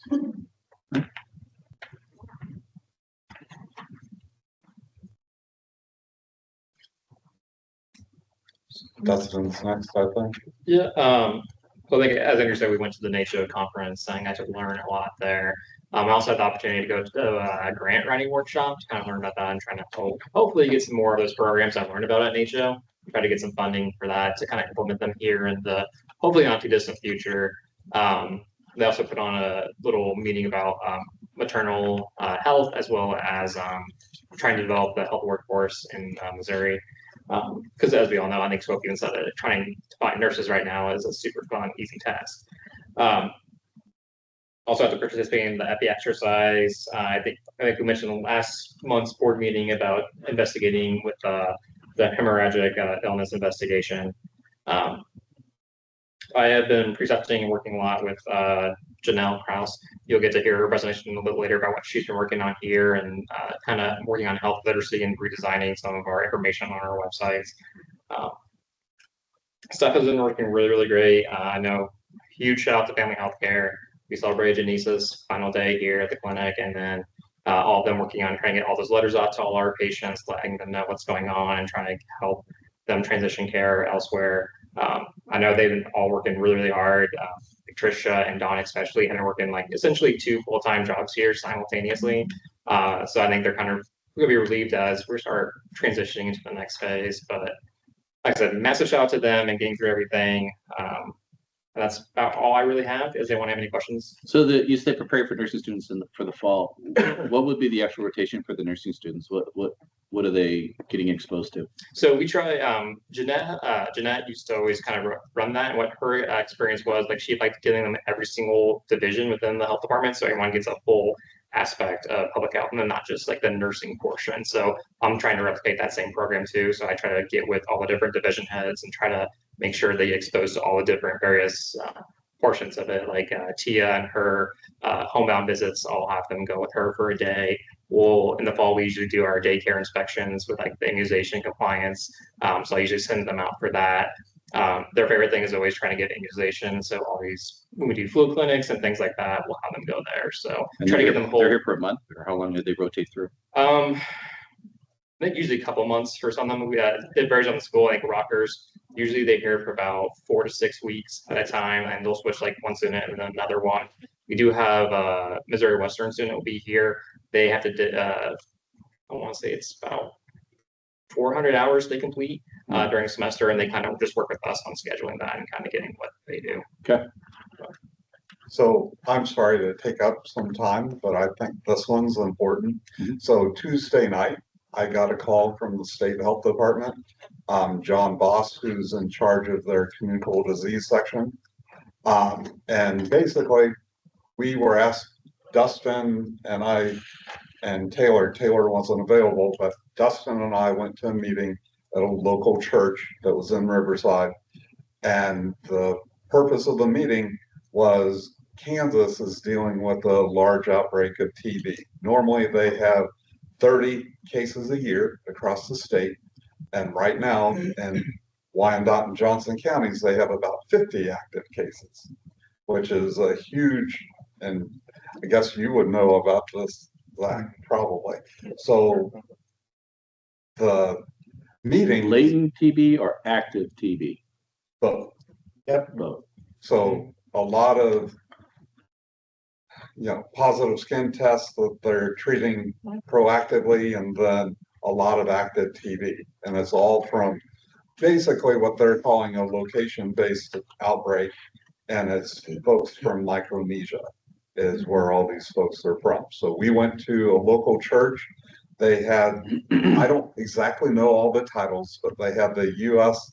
ambassador from Micronesia. They had like their health officers from Micronesia. They had the pastor, a whole bunch of different like important people. Lieutenant Governor, Secretary of State. Yeah, I'm not sure exactly who all was there from Micronesia, but then we also had CDC there, and then people from the state health department and us. And it was interesting because they're like, these are the two people that are really going to be doing anything for you. So that was nice. But it was a good meeting. How do you say the language? Chukis. I don't know Chukis, and I don't know how to pray in Chukis, but I know amen. And I know, like, when they were talking about Kansas and when they were talking about Missouri and TB. And that's what I got. But it was a really interesting, dynamic. So are they worried that it's spreading to our side of the river, and so they're a real tight-knit community. They're almost positive we're going to find positives. So they're trying to be proactive. I was going to save this for next month. Well, I think the timeliness is good before we end up on the news. That's fair. But I think the rationale is like I think CDC's been within the area for the past 3 weeks, like mainly working with KDHE to like kind of work on educating the public about that. I think we were the 4th stop they've had in Missouri thus far. So it's just trying to be proactive and trying to get with these communities and making sure it's screening them. I think one of the biggest issues they've run into is getting like follow-up. Like if, they do initial testing, they don't come back for like their medical visit, for their chest x-rays. They're a little hesitant for just talking to public health in general, like doing contact tracing, because there's a lot of personal questions. I don't know how familiar you are with, I think it was in 2019, there was a big MMR, a big measles outbreak because their trust in government and in nursing and healthcare in general just plummeted because 2 nurses had accidentally mixed up muscle relaxer with the MMR instead of those standard sterile diluent, and ended up causing the death of 2 kids. So their immunization rate for measles went from 97% down to 34%. That was here? It was in Micronesia. So it took them quite a bit to try to get those rates back up and rebuild that trust. So I think in general, they kind of have a little bit of distrust between government officials and healthcare. So that was the purpose of them. But we have the leaders of the community are buying in. They're all on board with this. Yep. That's why they were here, was to try to talk to their people, right, and explain to them that we're here to help. Okay. But what was interesting is, they asked, what we could provide, and of course we could set up appointments and we could have them come in, and it'd probably we'd get some compliance.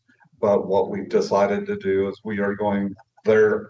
They meet on Tuesday, so we met on Tuesday. Their church services are on Tuesday. Everyone comes. They're very family-oriented people. And so they come to church with the whole family. So we will be going on Tuesday at 7 p.m., just like we went this past Tuesday, and we'll be doing skin tests for everyone that shows up. And then on Friday at 7 p.m., we'll be going back and reading all the skin tests. So then chest x-rays are done where? Depending on if they have insurance or Medicaid or things like that, it kind of will. So we don't oversee that? So we help you do referrals if need be. So if they don't have health insurance, we've talked to Dr. Parker and she's comfortable with like seeing them. Like we have standing order to refer those patients out to get chest x-ray. So that'll be, there's also a program through the state called DSP, it's Diagnostic Services Providers.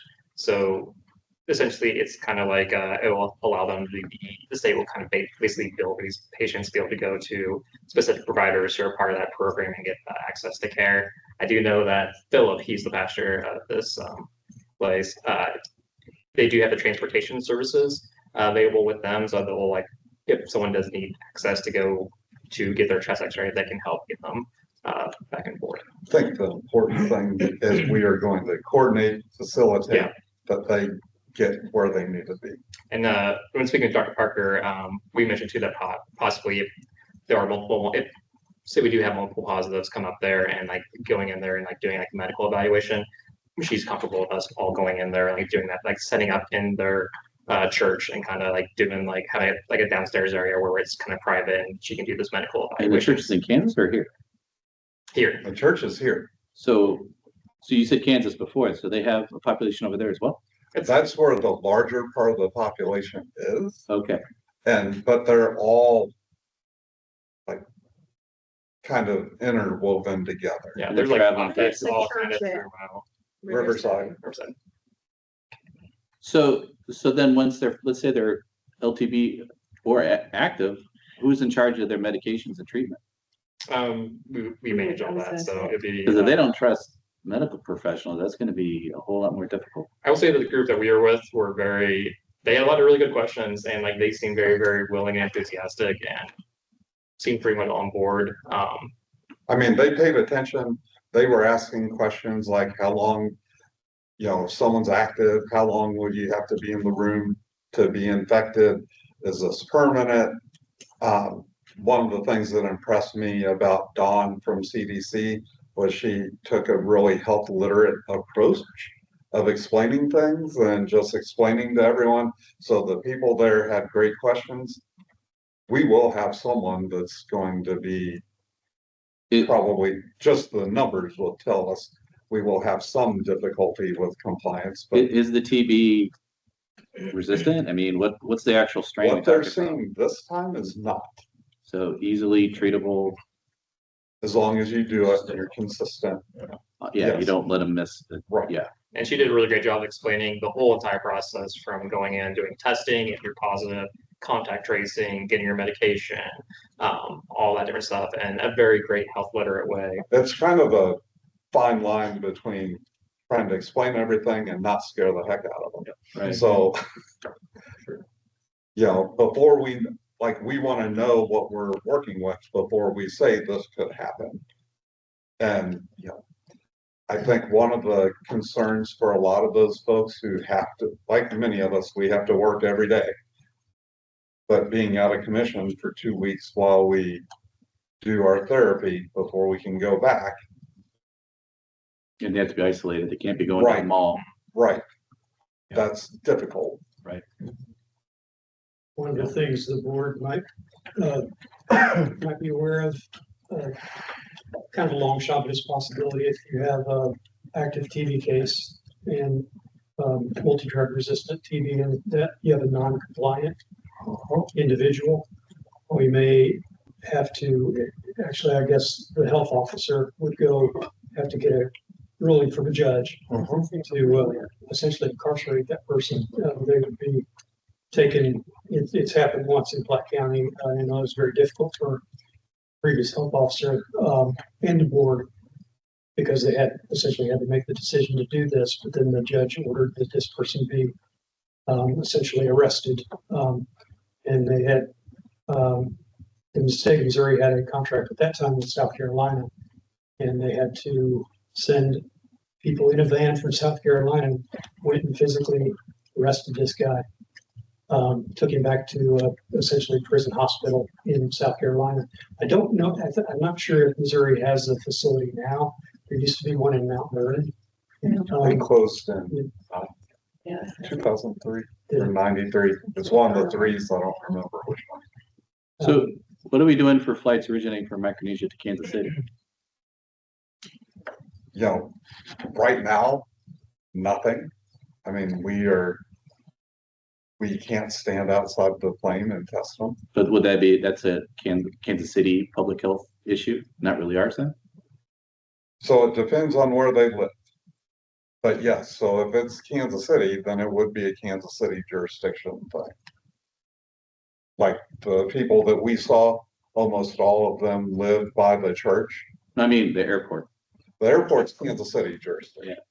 Or imagine the county and state and cities are going to coordinate on contact tracing and further evaluation.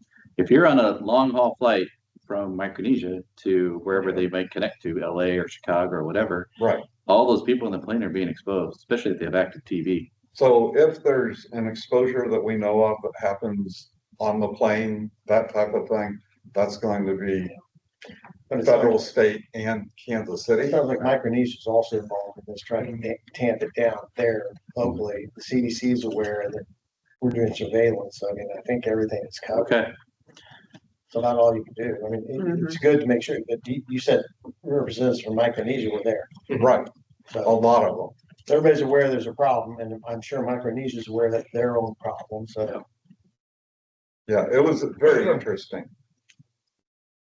They are protectorate of the United States. We looked it up. So at one point they were a territory. They're no longer a territory. That's why I use the word protectorate. It was a weird, yeah. I think we're a protectorate. Yeah. Doesn't mean we own it and they're not a U.S. Virgin Island territory. But if they were to come under military attack, I think there's the expectation the U.S. military would protect them. And some of it's there's some weird things about like passports needed and different things. But they don't need a visa to come. Right, right. Which is like pretty weird. Because some of the islands I think are French too. Oh yeah. All right, let's keep rolling. Thank you. Okay, well, everybody's pretty much talked about what I was going to talk about, so I got nothing. Yeah, no, I mean, we're rolling on accreditation stuff, so we made a few updates to this Gantt chart. The new public health intern who came to the meeting last time, and she's been helping out with accreditation and the community health assessment, and then she's going to be also updating the salary study that Rebecca did last year or 2 years ago. Yeah, they mentioned it in HO. So yeah, we've started the community survey. We've got 77 people at that back to school fair. I think we're up to around 200 people who filled it out so far. We're currently getting ready for doing some forums, some focus groups, and interviews with Northland Health Alliance. Also, I am going to be taking over as the transportation task force chair. And so we're going to have our first meeting with me as chair next week. So we're going to be going over some of the goals and objectives for the transportation task force. That's pretty much it. I did want to let you know we did update the way that the communicable disease reports are done, so that it's a little bit clearer. I know you have a lot of questions. I liked it. So the top part is kind of talking about the activities that we've done. So those are cases, doing investigations. Sometimes we do like a whole investigation and, spend several days, and then we find out they don't quite meet case definition. So some of the things that are on here, so it looks like there's not a lot of numbers, but I know that just for keeping track of some of the cases and things. So for the Creutzfeldt Jakob, that's prion. So is that they just testing for it, or was it actually positive? Sorry, which one? The Creutzfeldt Jakob disease. That's so what they're putting now in this section is anyone who has met case definition. So it is positive. They have prion. Wow. Okay. I had one of those in the hospital 3 or 4 years ago. That was yeah. Any other questions on that? Is that clear and I like it it. makes sense? I know it was kind of confusing before with the it seemed like we had tons of cases of things that we didn't really have tons of cases of. So We now just that need to you do like it, investigation. I approved that. Okay, you like it? Yeah. If you didn't like it, I didn't. It was the stupidest idea ever, right? Yeah. No, we did, I mean, that actually was something I think Dr. Chappé had asked about the last time. You've actually asked about it multiple specific times things, over yeah. the years. Yeah. About, oh, we're seeing this many cases. It was a little misleading what that was. And so I think this is great. And I literally had nothing to do with it. It was Taylor and her team, Aaron and Aaliyah. So thank you to them for, we said we needed to do something and they came up with it. So they did a great job. She's not gonna get fired today. You're okay. I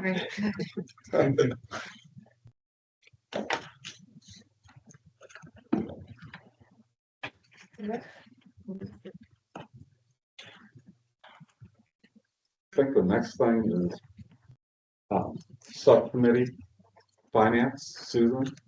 Yes, Finance Committee met this past Tuesday on the 13th.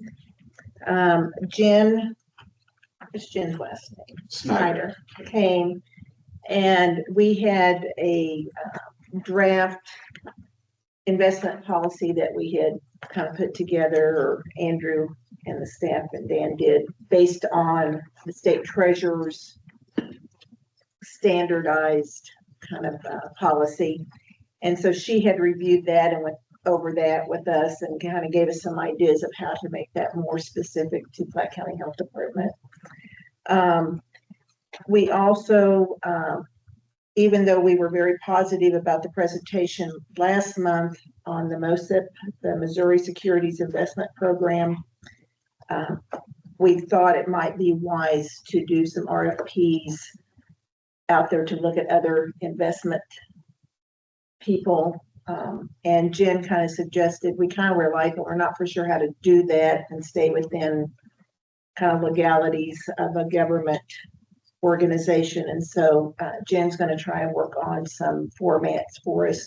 So then Dan could put together a RFP to send out just to compare. Even though we've heard a lot of good things about MOSIP, it seems to be a positive thing for investments for government.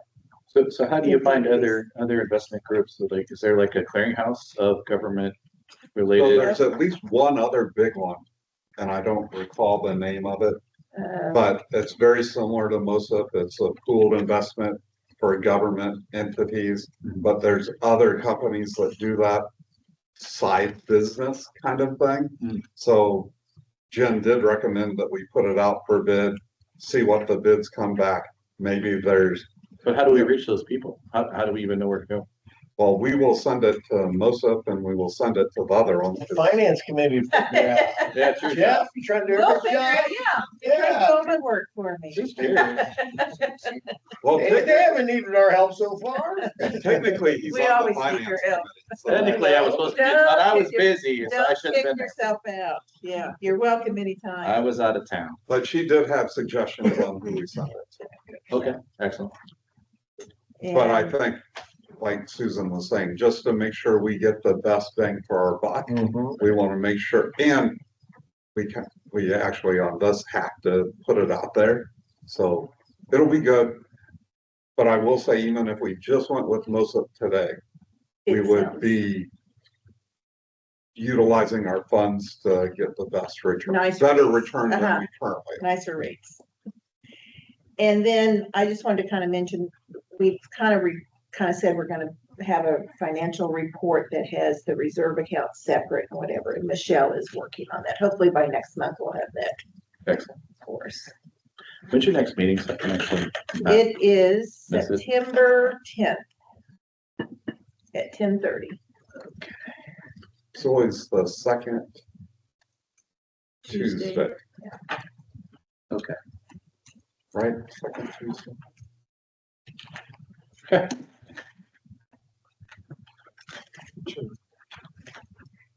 So just really need to pay the bills.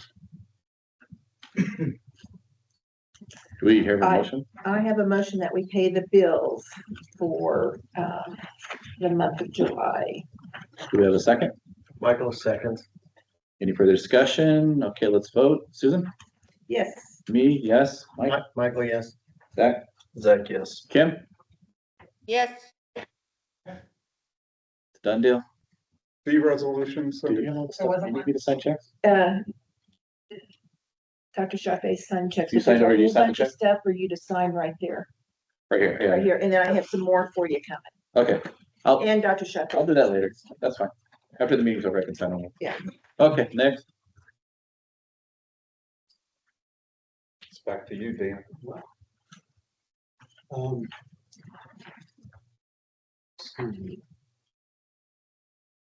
On page 50 of your board packet, is a memo about the FY 25 Strategic Highway Safety Plan Program Agreement. This is the Platte County Safer Roads Program. And the contract amount increased by $1,388 over last year, or over fiscal year 24, to $15,334. This is used to train the child passenger safety technicians, purchase car seats, booster seats, purchase supplies, including banners, brochures, and other art items for the live events. And you can see there's quite a list of project partners here. But I recommend that the board authorize the director to sign the Strategic Highway Safety Plan Program Agreement with the Missouri Highways Transportation Commission for the period of July 1, 24 through June 30, 2025. So the 1388 is an increase because of inflation or because there's more services being provided? Well, I think initially there was some discussion that they were not going to fund any of these contracts statewide, but something changed, and Platte County was one of the Platte County Safer Roadways program was one of them that they did decide to fund. And so they had some additional funding from the ones they did not fund that they added to ours. So, okay, pretty successful program, I think, over the number of years that we've been doing it. Any questions, guys? I'll make a motion, if I can read it. Do you want me to read the motion? I'm sorry. No, okay. There you go. I would move that the board allows the staff to authorize the board. Let me start over. I would move that the board authorize the director to sign the Strategic Highway Safety Plan Program Agreement with the Missouri Highways and Transportation Commission for the period of July 1, 2024 through June 30th, 2025. Is there a second? A second. Any further discussion? Anyone? Okay, Susan? Yes. Me, yes. Michael, yes. Zach, yes. Kim? yes, Very good, thank you. And we do have actually I didn't mention this earlier, Jen Snyder reviewed the agreement and she signed, as you can see, they asked for an approved as to form, which she signed there. And then there's a place for board members to sign. All of us sign it? Or Three. just three? Just three? Okay. Okay, thank you. And then the next item is, this one's kind of strange. We have a good reputation with the Department of Health and Senior Services for both our CCHC program, well, really, I think department-wide, but in particular, our CCHC program, our maternal child health programs, we've been very successful with those over the years. So both of those contracts, the state has offered us additional funding because other entities are not able to use the funding. So they think of us when there's additional funding available. So we did get some additional CCHC funding, but we also got some additional maternal child health services contract funding. And that's Amendment 3. And that amount was $4,118.65. And I apologize, this memo was just done yesterday, so it's not in your board packet. Since we received this amendment, we've been contacted again, and they have a lot more additional funding to offer us. So that'll be Amendment 4. Amendment 4 is in the amount of $62,881, which is more than twice what the original contract amount was.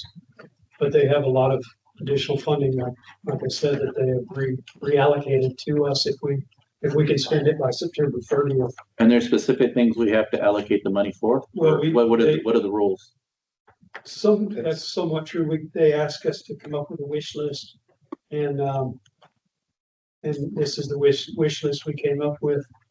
It includes things like, some software that our home-based visiting, social worker will use, but we can use it in other programs as well. Half of a desk for a future health educator. Because about 50% of that health educator's time would be dedicated to the MCH contract. Water bottles that are used as incentives and, kind of a marketing tool at back to school fair, and Arrive Alive events, sharing weighted blankets with school districts. We provide, I believe, 10 each for each school district, and different program incentives. So go back, so the Talk water about the bottles are weighted $28,000? I'm sorry.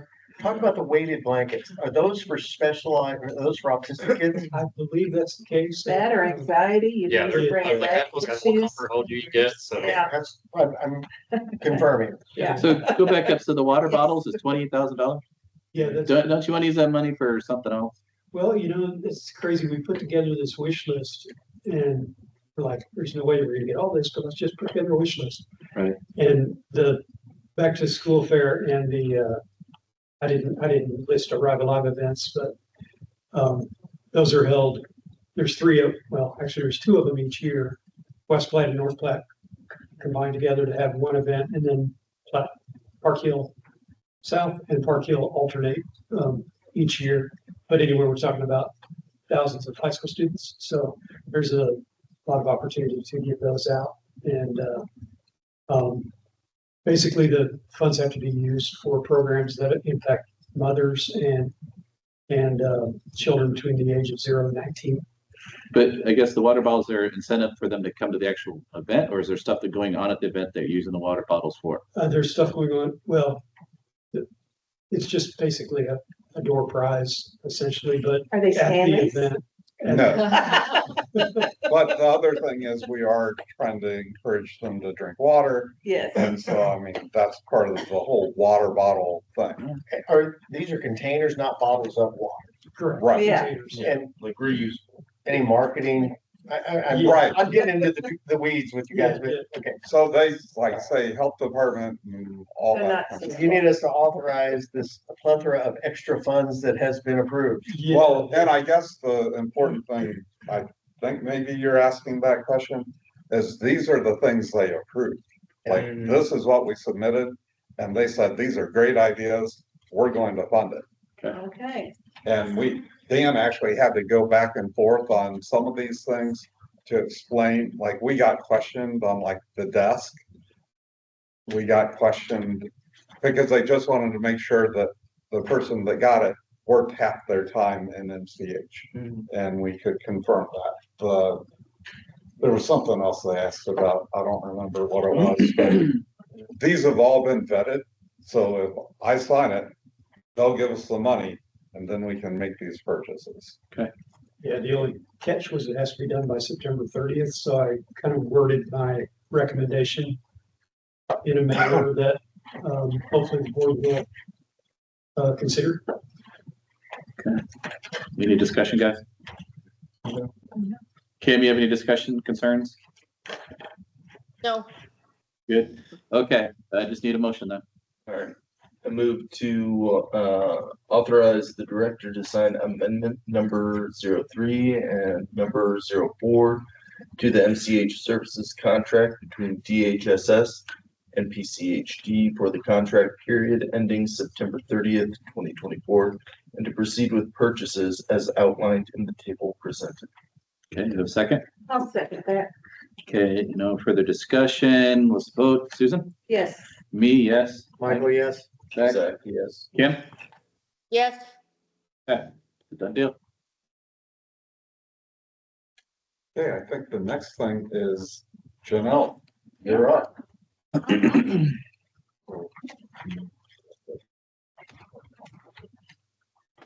Hang on one second, Janelle, let me get your slides up. How do I use this little clicker? I'm assuming So left, right is forward. right is forward. Okay. Hi, guys. How you doing? Hello. Hey, I have really enjoyed my time here. Very good. Awesome. So it was important for me to let you know that I wasn't just here taking up space. I actually did learn some things. And this is a great team to learn from. I want you to know that.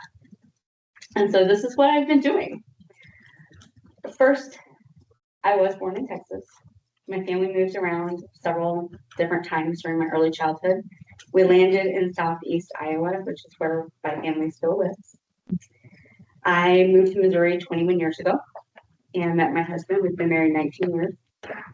Look at you. That's great. It's not the norm these days. I love it. Sorry. We've been I'm married smiling. 19 years. We moved to Kansas City about 10 years ago. We actually just bought our first home in April. And so we're excited about that. I have been in nursing for 24 years now at every level in almost every environment you can think of. And I wanted to make a bigger impact than the 1 to 5 people in front of me. And that's kind of what led me into moving into public health. That education, I looked at several avenues for my MSN.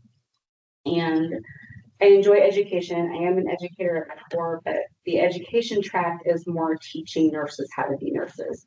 And while I love that, I really enjoy meeting people where they're at and what's going on around them. And that's why I elected the public health. My program requires 404 hours under the leadership at health department. This was a hard thing for me to find. Finding somebody that would allow me to be a student with them. I did manage, Dan was my first point of contact. He said, sure, we can give you a well-rounded experience, and then threw me to Andrew. I actually. How long did it take you to get 404 hours? How many months you been here? I've been here 6 months now. 6 months? Does that sound about right? To get 400 hours takes about that long? I actually have more than that. Oh, you have surplus. I overachieve, and I am an overachiever by nature. We'll take that. I stopped counting at 450, but I probably am sitting closer to 500 here in the building with your team. So the past 6 months, my goals for my program have been to find an intervention or find an issue that required an intervention, develop that intervention, and implement it. I talked to the team, and they all had great ideas, but none of them really got me fired up. And whatever I did, I wanted it to be beneficial to Platte County, and I wanted it to be something that stayed here after I left to benefit citizens. So I sat down and talked with Andrew and Dustin, and we decided that sexually transmitted infections was something that probably really needed to be addressed. And I didn't realize that being married for so long and in a monogamous relationship, I didn't realize how bad this situation had gotten. And so that's where I have spent my time, and I've gone down every single wormhole you can think of with this. What we did, I thought that we could go out into the community and see, pass out condoms and dental dams and talk to the schools and do all of those things. I learned very quickly that that's not something that we can do anymore. And it was very eye-opening to see that we cannot approach the education boards and, get the information to the people who are higher at risk, the younger adults, the teenagers. We have to find a different way to do that. And in that conversation, that was where Andrew was like, well, let's look at online avenues and see what we can do for Platte County with the online health. And so with that, I started looking through at what other health departments were doing, and there was a lot. And then I learned to look at the statistics that were going on with them. And I've learned that globally there are 1 million new infection rates a day, or diagnoses a day. I also learned out of the developed nations, the US has the highest rate at about 1 in 5. I did go back to 2018 because that was what the CDC had finalized. And so they're tracking chlamydia, syphilis, and gonorrhea, and that's what this 5 million number is showing. You know, it's actually probably higher than that if you're not including HPV. Correct. Yeah, it's way higher. It's way higher. Yeah. Our rate is currently 1 in 5, and that doesn't account, like that's all of it. So Missouri, we were 18th in the nation, 51,000 new infections. And Platte County that year had 555 infections that year. During my online search, I found that the health departments are trying to fill the gaps of understanding and what's being practiced. There's so much out there, and even with my education and my reading and my health literacy, which was a new term for me, it was overwhelming even for me. Some information was really good, others of it was just so it was just overwhelming even for somebody like us who would come from a background with it. And so I wanted to make sure that whatever we did for Platte County was done in a health literate way. Then I got to thinking about reading levels. And nationally, reading level is 6th grade, but when I dug into it deeper, I found that 4th grade reading level is where Missouri sits. What year was that stat from? Is that recent? That is, I want to say 2020. 2020. I'd have to look. That's fine. Just go ahead. But then I looked into health literacy, and I was blown away as well with the 10 to 12% as a nationwide. So it's not very many people who are health literate. So whatever we did, I wanted to make sure that it was not only health literate, but able to that 4th grade would be able to read it, understand it, and apply it. We learned with COVID, everybody will share what they know. Our job is to make sure that they're sharing what is accurate. During my studies, I found that the teenagers will actually, 40% of them will actually share what they know and what they found if they find it online or through social media. So that's one reason I really wanted to make sure that it was accurate information if they're going to find it and share it. Our old website was written in paragraph form. That can be very overwhelming. And that got me thinking how people web surf. What are we looking for? How are we engaging with the internet? And then the information, it was very good information. It was just long sentences, paragraphs, and did some more research. And during that, I found that most people, if they can't find what they're looking for, 40% of them will leave the website within about 20 to 30 seconds. Most of those folks never come back. And I didn't want that to happen. I wanted to, if they came to our website, I wanted them to stick around and get the information that they needed. I also learned that people don't read, they're skimming for keywords. And so I made sure that, or I tried to make sure that our next online update accommodated that. I did go through the national strategic plan to make sure that we are aligned in our goals. And we are. Those goals are to decrease stigma, increase testing, and decrease the rates. And so from there, we expanded and restructured what is online now. And I don't know if that's when you wanted to show it or not.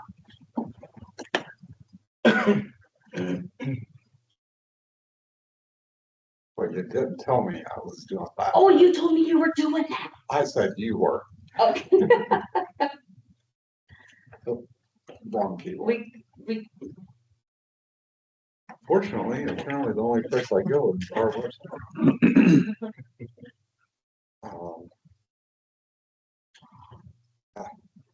Great, our director doesn't I want to need to- navigate our own. I know where it is. I don't know how to work a computer, Dr. Kingsley.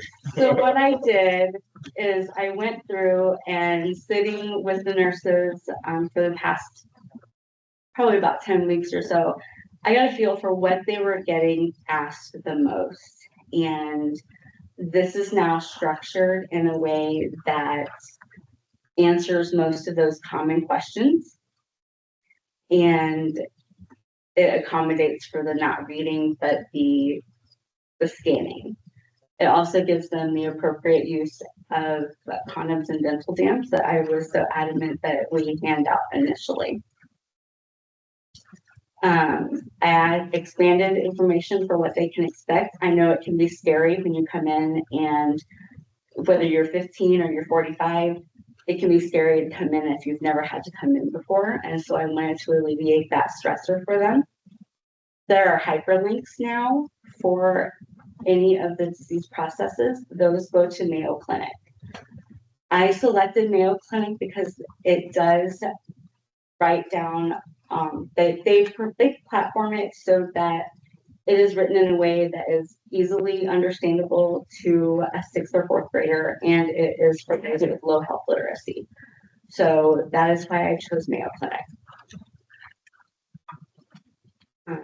Answered questions that are not tested for, those also link to Mayo Clinic. I also went through on how we test so that they know roughly what would be asked and when they should come in, as well as any costs that they may have in the treatments that would be recommended. What happens if they don't have the money? We still do it? Right there, it says treatment is free. Treatment is free. So then, do we ask for like a donation, or how do we actually do that? I'm just curious. Right from the state, they provide all medications for us free of charge. Yep. Through contract. Okay. There are no barriers to treatment, not showing up. Right. And if your partners, if you're positive and you have partners, wherever they are, just refer them here and we give them free treatment as well. Yeah. So is that confusing though to somebody that's reading it for the first time? Is what? The cost of testing and stuff. Should we even have, because we're not going to charge, right? Right, well, it's free on Fridays. If they come in through the week, then it is charged, is my understanding. Yes, for Clark County residents, we do free testing Fridays. Those are the standard costs for other days of the week, or for non-county residents. There are some exceptions to that through the state. If you meet specific criteria, you're able to get free testing about once a year. They have 2 separate divisions for like women who are less than, I think, age 30. No, sorry, less than age 25, and then 25 through age, I think, 40, and then men who have sex with men. That sounds confusing to put all. I'm gonna say, yeah, that's why it's not a fourth grader. But I was like saying, maybe free testing on Friday you could add in there. It's up Is at it the up top. there? Did I miss that? It's way up at the top. Okay. I would probably put it down there too if I were you. If they're skimming just to see and they see cost, they're just gonna go to Oh, I that. see that. It's right there on the second. Yeah. So I would probably just, Put in it at parentheses, cost. I would do it there just so that there's no confusion. Will you make sure to tell her? Yeah. We'll get that. I'm just telling you, if you're just looking this from, you know, Yeah, if you're looking at the 30,000. the bold text. That's fine to keep it at the top. headlines, you get But the just cost. Put there, yeah. That'd be- Right. I just don't want to scare people away. Sorry. No, Yeah, sorry. Okay. All right. Keep going. Sorry. no, you're fine. This has been live for like 3 days, so Okay. Okay. there's going to be some changes, and this is exactly the type of stuff that we want to hear. But let's say it's not Friday. Let's say it's Tuesday. And you do that. If they don't have money, it's still free. We just bill for it, or who do we actually bill, and how does this actually work? So it kind of depends on the patient themselves and what. Usually it's out of pocket, just cash. Sometimes we'll. But the cost of testing is covered by insurance, Medicaid, and Medicare, correct? If they go through a doctor, they can get it that way. We do have some that for Medicaid we'll pay for, and we will do that as well. I think if I may, not to speak for you, but if I'm reading it and I'm on have very little income, I see free testing Friday, I'm showing up Friday. Yeah. But if that wasn't on there, it would be, you know. They don't have to. By the time they test me for all that, I'm out $50. Yeah. I'm not spending $75 or whatever that is, $67. I ain't doing that. I'm gonna go some other place. They'll all be there on Friday. Yeah. And that's usually our business day. It's Friday. People always come in there. While we're on the website, how much more do you have to go? I mean, that was my implementation. Okay. You mentioned some really good statistics that I'd like to drill down a little bit on Yes, sir. for the future, because I think it will be beneficial to you in the long run too. You had data on website paid by page engagement and time. I would be curious to know if we had that data before you implemented this, and then see how it's performing after you implement it. I didn't know if that's something that data can be acquired, or if it was there. Just out of curiosity, not that it should have been done at all. That's not something that I asked. Okay. I'm sure they. No, it's not a suggestion. It's a, Well, I mean, Taylor can answer, but we keep all those are reportable diseases, so yes. no, I meant No, about the there's website. For the web. We're just sure Aaron can Yes, access we can that. get that. It'd be curious to, not that it has to be done, but if there's, somebody's got downtime, you need to sign something. It'd be interesting Which you all to have. look at the effectiveness of this, phenomenal work. Yeah. Wonderful work. So that actually Top shelf. came up when we talked, that guy, Dr. Kingsley, I asked too many. actually said that to me when we asked for the money, because we're transitioning to a new website platform. And that's one of the things that we actually talked about, that he wanted to see at some point, once we get just the continuing monitor, like when we change, does that bring more people? We're going to be changing some of the content, obviously. This is something we wanted to go ahead and change before we switch platforms, because it's fairly easy to do. And that way Janelle could kind of see when she was done, she left a mark, and we'll carry that on for her. She made a great Sunday and I was trying to put a second cherry on it. So that's it. She That's always my tries analogy. to get third and fourth cherries too. Yeah, I do. great. I do. So that, I'm just gonna click through the rest of it because it's done. But I did get a very well-rounded experience. Dan promised me one and I did get it. I was able to see most of the wheel in action in live time. There were a lot of conversations over equity versus equality. I feel as a bedside nurse, I tend to drift towards equality and treat everybody equally. And so I have had the opportunity to step back and learn equity at a much better rate and been able to apply it in my own practice as a hospice provider. So I thoroughly enjoyed my 6 months here. I really did learn something. Andrew and Dustin were great and patient, and this is a great place to work.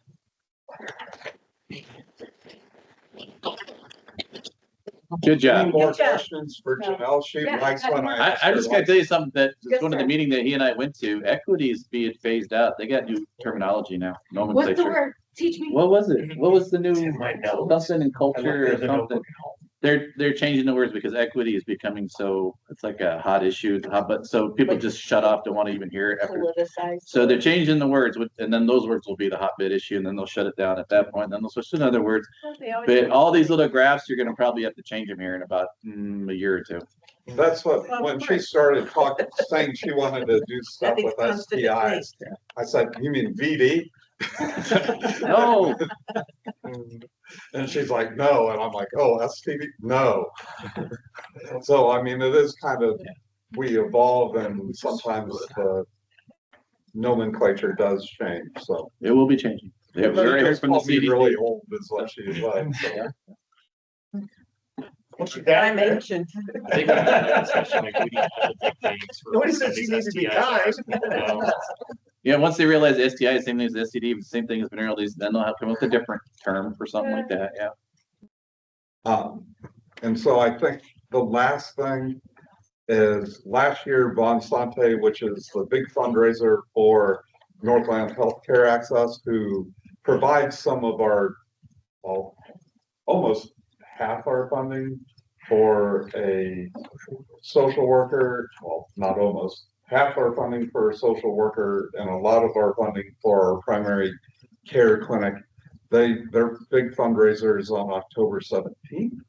We can't go. Board Is that board meeting? Yeah. It is.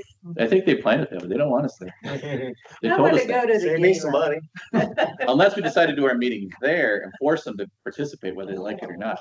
Yeah. Yeah. Or we could, if the board wished to move the meeting, we could do that, but, Kim would probably shoot us if we did that. so. No, okay.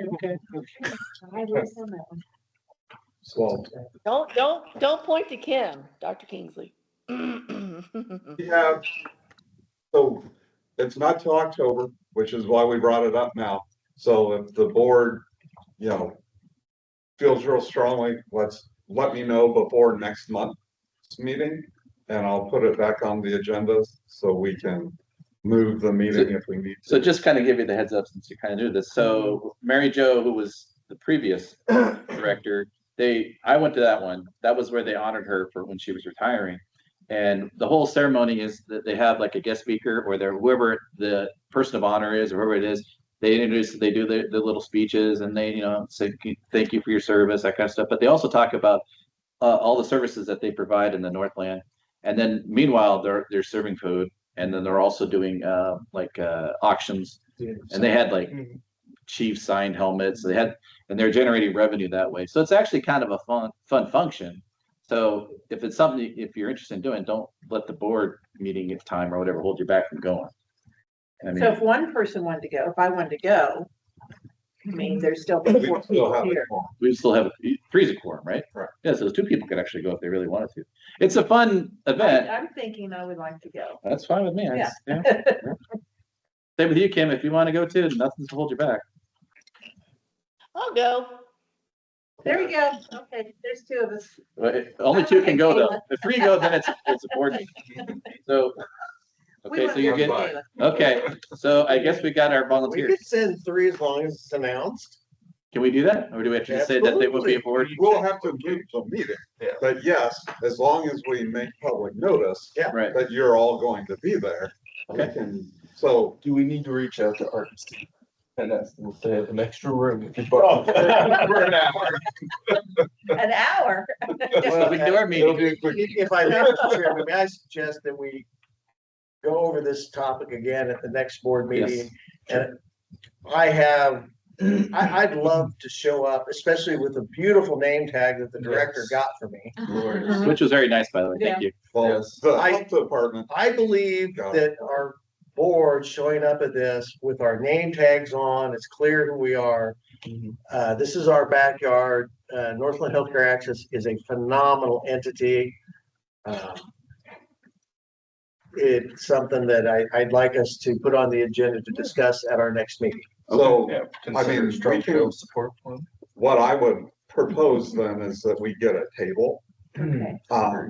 And, the health department will pay for the table. It's 10, right? Table of 10, yeah. Yeah, so if all the board members wanted to go, then we would invite, Tricia usually goes, and then you might, and Tia, I think, and then we'll ask whichever, probably Dan and I, and then maybe one more, and then we'll fill the I table. can't promise that I would be able to go to. But then another staff could go. So do you want us to have you on the phone? And just Uh, wave you around? Sure. It's certainly something that, So during the I think at the option, next I board want- meeting, we can take a look at any action items that will be upcoming, and we could perhaps schedule an expedited Zoom meeting or something else and make plans with the table to go. We announce the meeting and we either hold it Zoom here, or we adjust it, or we minimize it to where we can knock it out with action items only. Written director, all reports could be just written and brief, 30-second, hey, here's the summary, any questions, move through it. But the thought that maybe we can gear up for something like that, because this is our backyard. These are folks We do need to make our presence that known. I think it's important for networking. I think it. It's a show of attendance and engagement that I certainly, as a board member, can only speak for myself, that I want to put out there, because my mother helped found that thing, so I'm biased. So Cindy Cogan, please get with me next week to talk about the logistics of that. Sorry. No. I just need it. She'll listen to the recording, and I just need her to make sure I do my part of coordinating that. So if we do need to meet on the side, just to do the action items like you were saying, I guess if there's maybe just an available room, or if we just, I don't know where you want to do it. If there's specific things that have to get done at the next meeting or in October meeting, I guess that we could just, that's what I'm saying, that Maybe meet there at 4:30 or and something. just do the action items, boom, boom, boom, boom. And if there's specific things, I guess we could do that as an outside meeting or something. I know it's kind of hard for Kim to get very early, but we might just meet here like at 4 or something. Okay. Get through it and then everyone, I mean, we can be dressed and just ready to That'll go. work. I like Well, that. if we could have a I forum, I can meet at 4 on Thursday. That's not a problem. Okay. Not a that's problem. probably the best thing I is like to it. meet here, I'll make it work. You make it work. no Yeah. major changes. Okay. At a time. Except for the time, And we do have it a- quickly. real short. Yeah. And it may be a good time to bring up, I think Dr. Kingsley and I think the rest of the board members are looking at opportunities to shorten the time of these meetings and try to make sure we have a lot of the discussion item topics handled like in finance committee where the brainstorming goes on. To try to make this, to try to establish a routine start and end time. So, yeah, I know the last 2 meetings were actually quite expeditious. I know exactly how long we were. I had to leave. Right. We were under 90. Are you throwing me under the bus? Yeah. So to be fair, I mean, If you have to, Jeff, if you have to ask.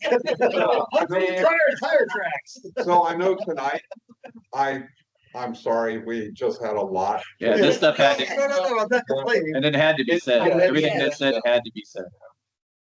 Because. So question, We have a. Go ahead.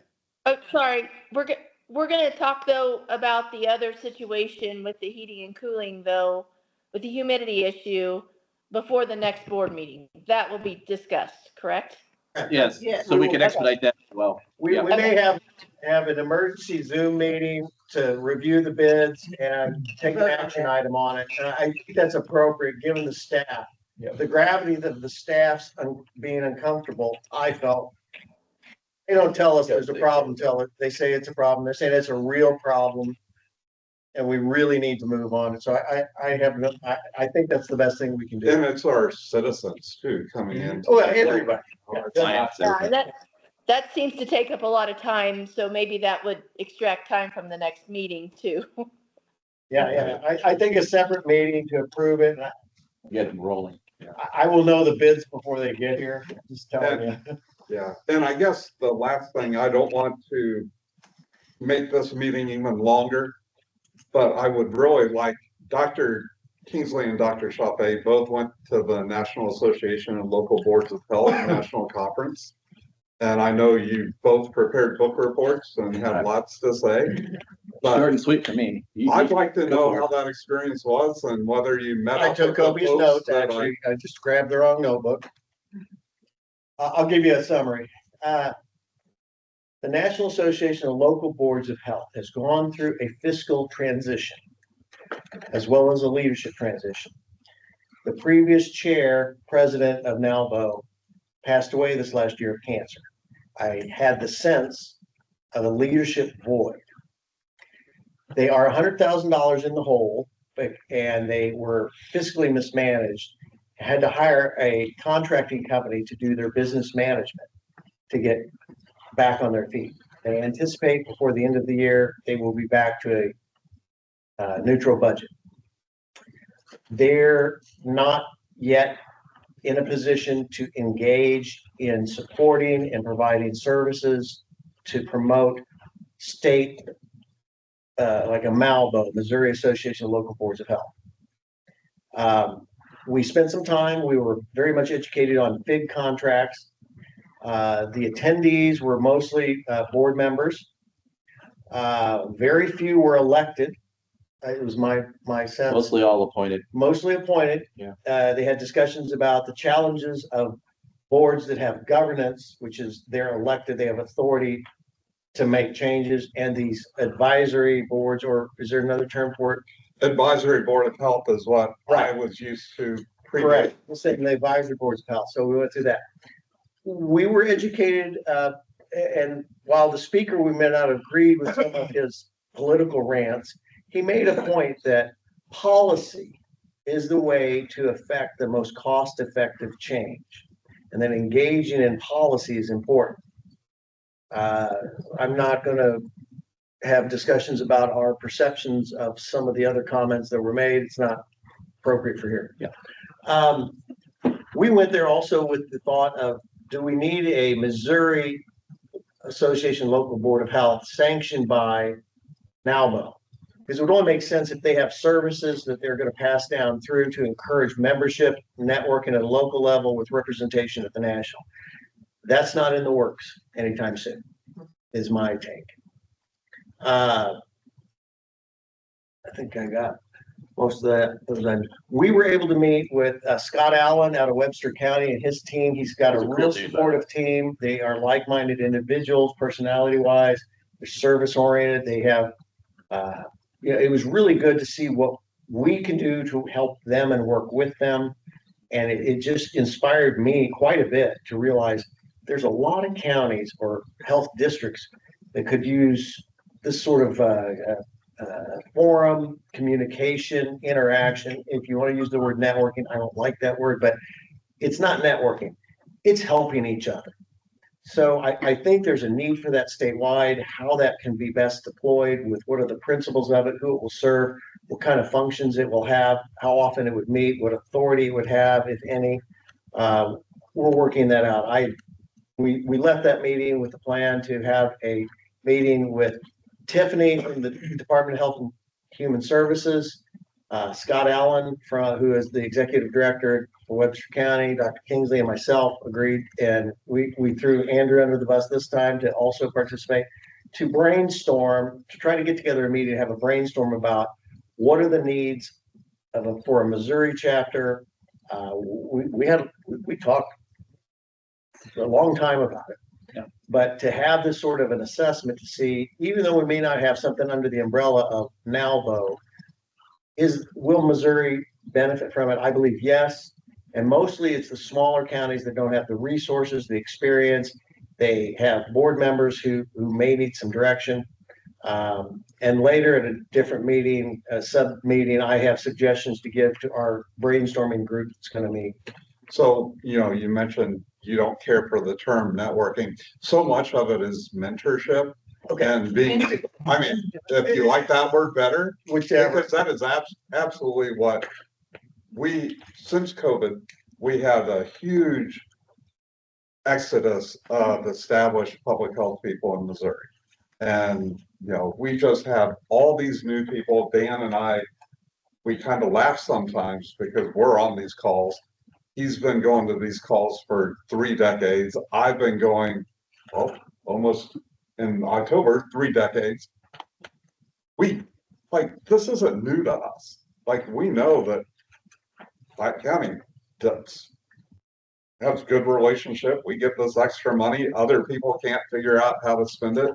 We know what they're going to like. We know how to pitch it. We're good at it. Not everyone does. They need help. Well, like a Malbo, if we formed a Malbo-esque entity, it would allow smaller counties that don't know how to get these grants or how to prepare for them. A county like ours could do a breakout session or something. This is the type of thing that's going to help all of Missouri. And we can learn from folks who maybe aren't as accomplished yet as this county is, but there may be things that we don't know what we don't know. Right. So that's my conclusion of it. I think I was very glad to go to get a flavor for what's going on. I believe we did. And their next meeting is Savannah, Georgia, September 20th to 24th. I did get the sense that the nuts and bolts of operating the health department is covered by NACHO, SACHO, and MOSIFA.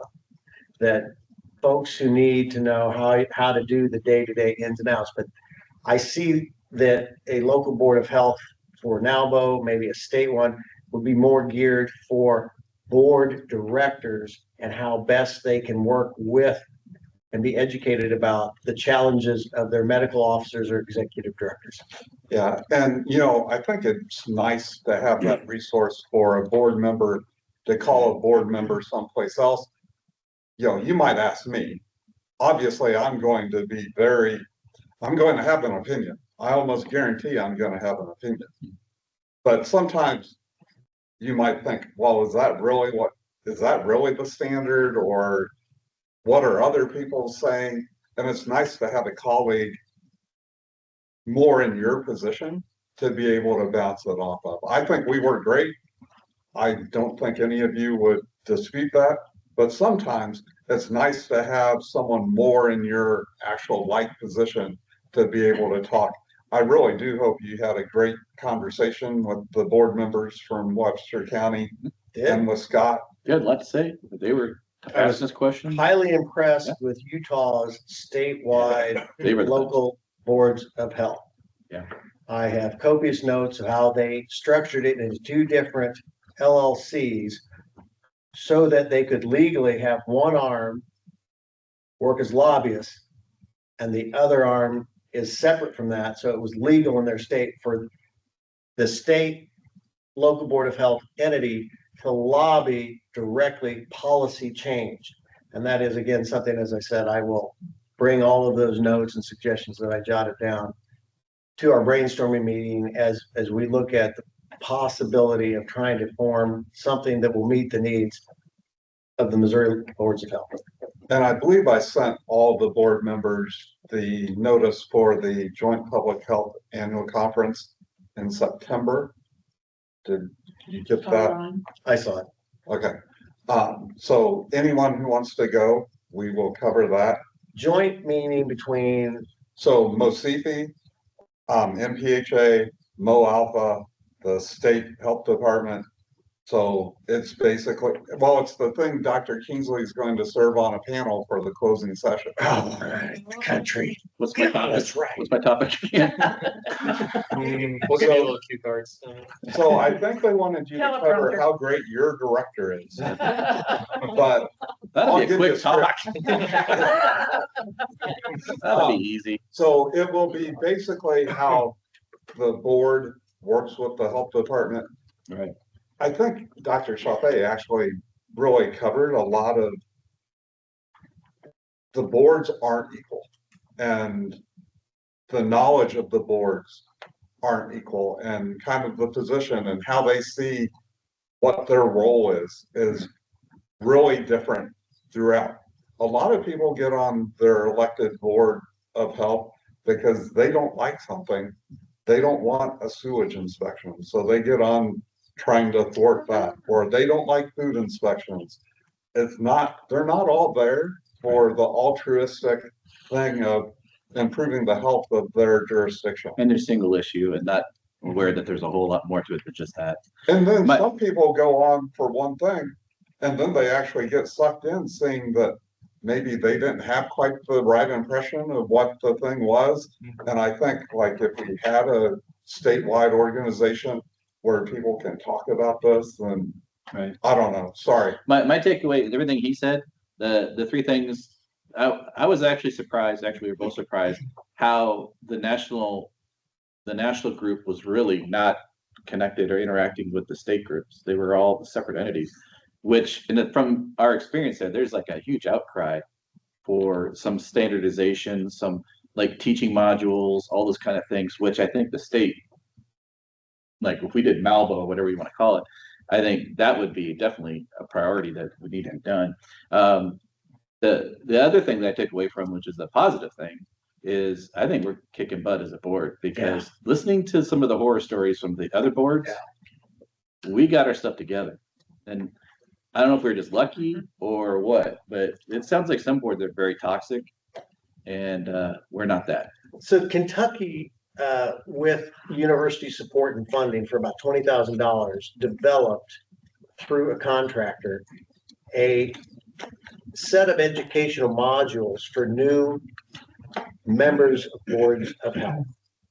Colorado enacted legislation to require all new board members of health departments must take a board orientation course. I have to wholeheartedly say, I agree. I would have said, oh, I wouldn't need one, but now that I've been doing it, oh yes, how naive I would have been. Yeah. So I don't know if that's something that we ever want to spearhead the legislation, but we certainly could say as a member of our state organization, we strongly suggest you change your bylaws locally to include that requirement. So a state organization would afford us the opportunity to share good ideas for local boards to change their bylaws, even if we can't get legislative action on it. So again, I'm getting into the stuff I was gonna share, so. But have the modules available so that, because you could mandate, but if there's nothing there for people to get taught from, that's why I think Malbo, that should be their number one goal and priority, is have those teaching modules available so that no matter what county you're from or whatever, that information is there. Now, the Kentucky was built and developed with the state statutes of Kentucky in mind. So sometimes all of that won't transfer. So again, we've got some opportunities here. And we'll have offline discussions about our perceptions of some of the policymaking foundations that are making suggestions that are a little out of school. So, I think Susan was going to say it, but we do a board orientation. It was not online. Right. And Zach, we're working on a time at some point this fall to do that. But I do agree, having some of like Tiffany came to do that board training, and Zach, you came to that. A lot of what she covered was actually what we covered, that the authority comes from state statute, what those authority and responsibilities entail, all that kind of stuff. I think if we had it in a module that we could kind of give to people even before they join the board, just to see what you're signing up for, would be good. That's not And we're very forward thinking. Yeah. According to some of the other boards that we were exposed to, I mean, we're about employee retention. We're about not just communicable disease, but all these different things that we do just because we do it. There's some boards that's not even on their radar. Well, some of the things that this board has done, I mean, and I've worked a lot with this board. I've worked a little with the previous board, but some of the things that this board has done, just embrace accreditation and all basing everything on our facts and figures and doing the community health assessments and gearing what we do based on what the needs are in the community. That's not what you probably know after last week. That's not what a lot of the boards do, or this week. I guess it was like yesterday, right? I see yesterday. We got that Tuesday before. Tuesday, yeah. So. And I think Nashville's probably cooler than Detroit, just saying. Oh no, Detroit was unexpectedly cool. Downtown Detroit, they had a first very nice. Right there. Oh boy, yeah. Nashville was awesome. Okay, anyway, anything else you want to talk about? And that's the agenda. That's it? Nothing in executive? I move we adjourn the meeting. You second? Yes. Okay. Any further discussion? Okay, vote. Susan? Yes. Me, yes. Michael, yes. Zach, yes. Kim? Yes. Thank you for being online. Thank you. We ought to just cut it off after 3 go yes. That'd be efficient. Thank you for coming, everybody. Oh, our next meeting is going to be what day? So I can say that? September 19th. September 19th at 6 p.m. Thank you, everybody. We could talk more and more about a lot of stuff, but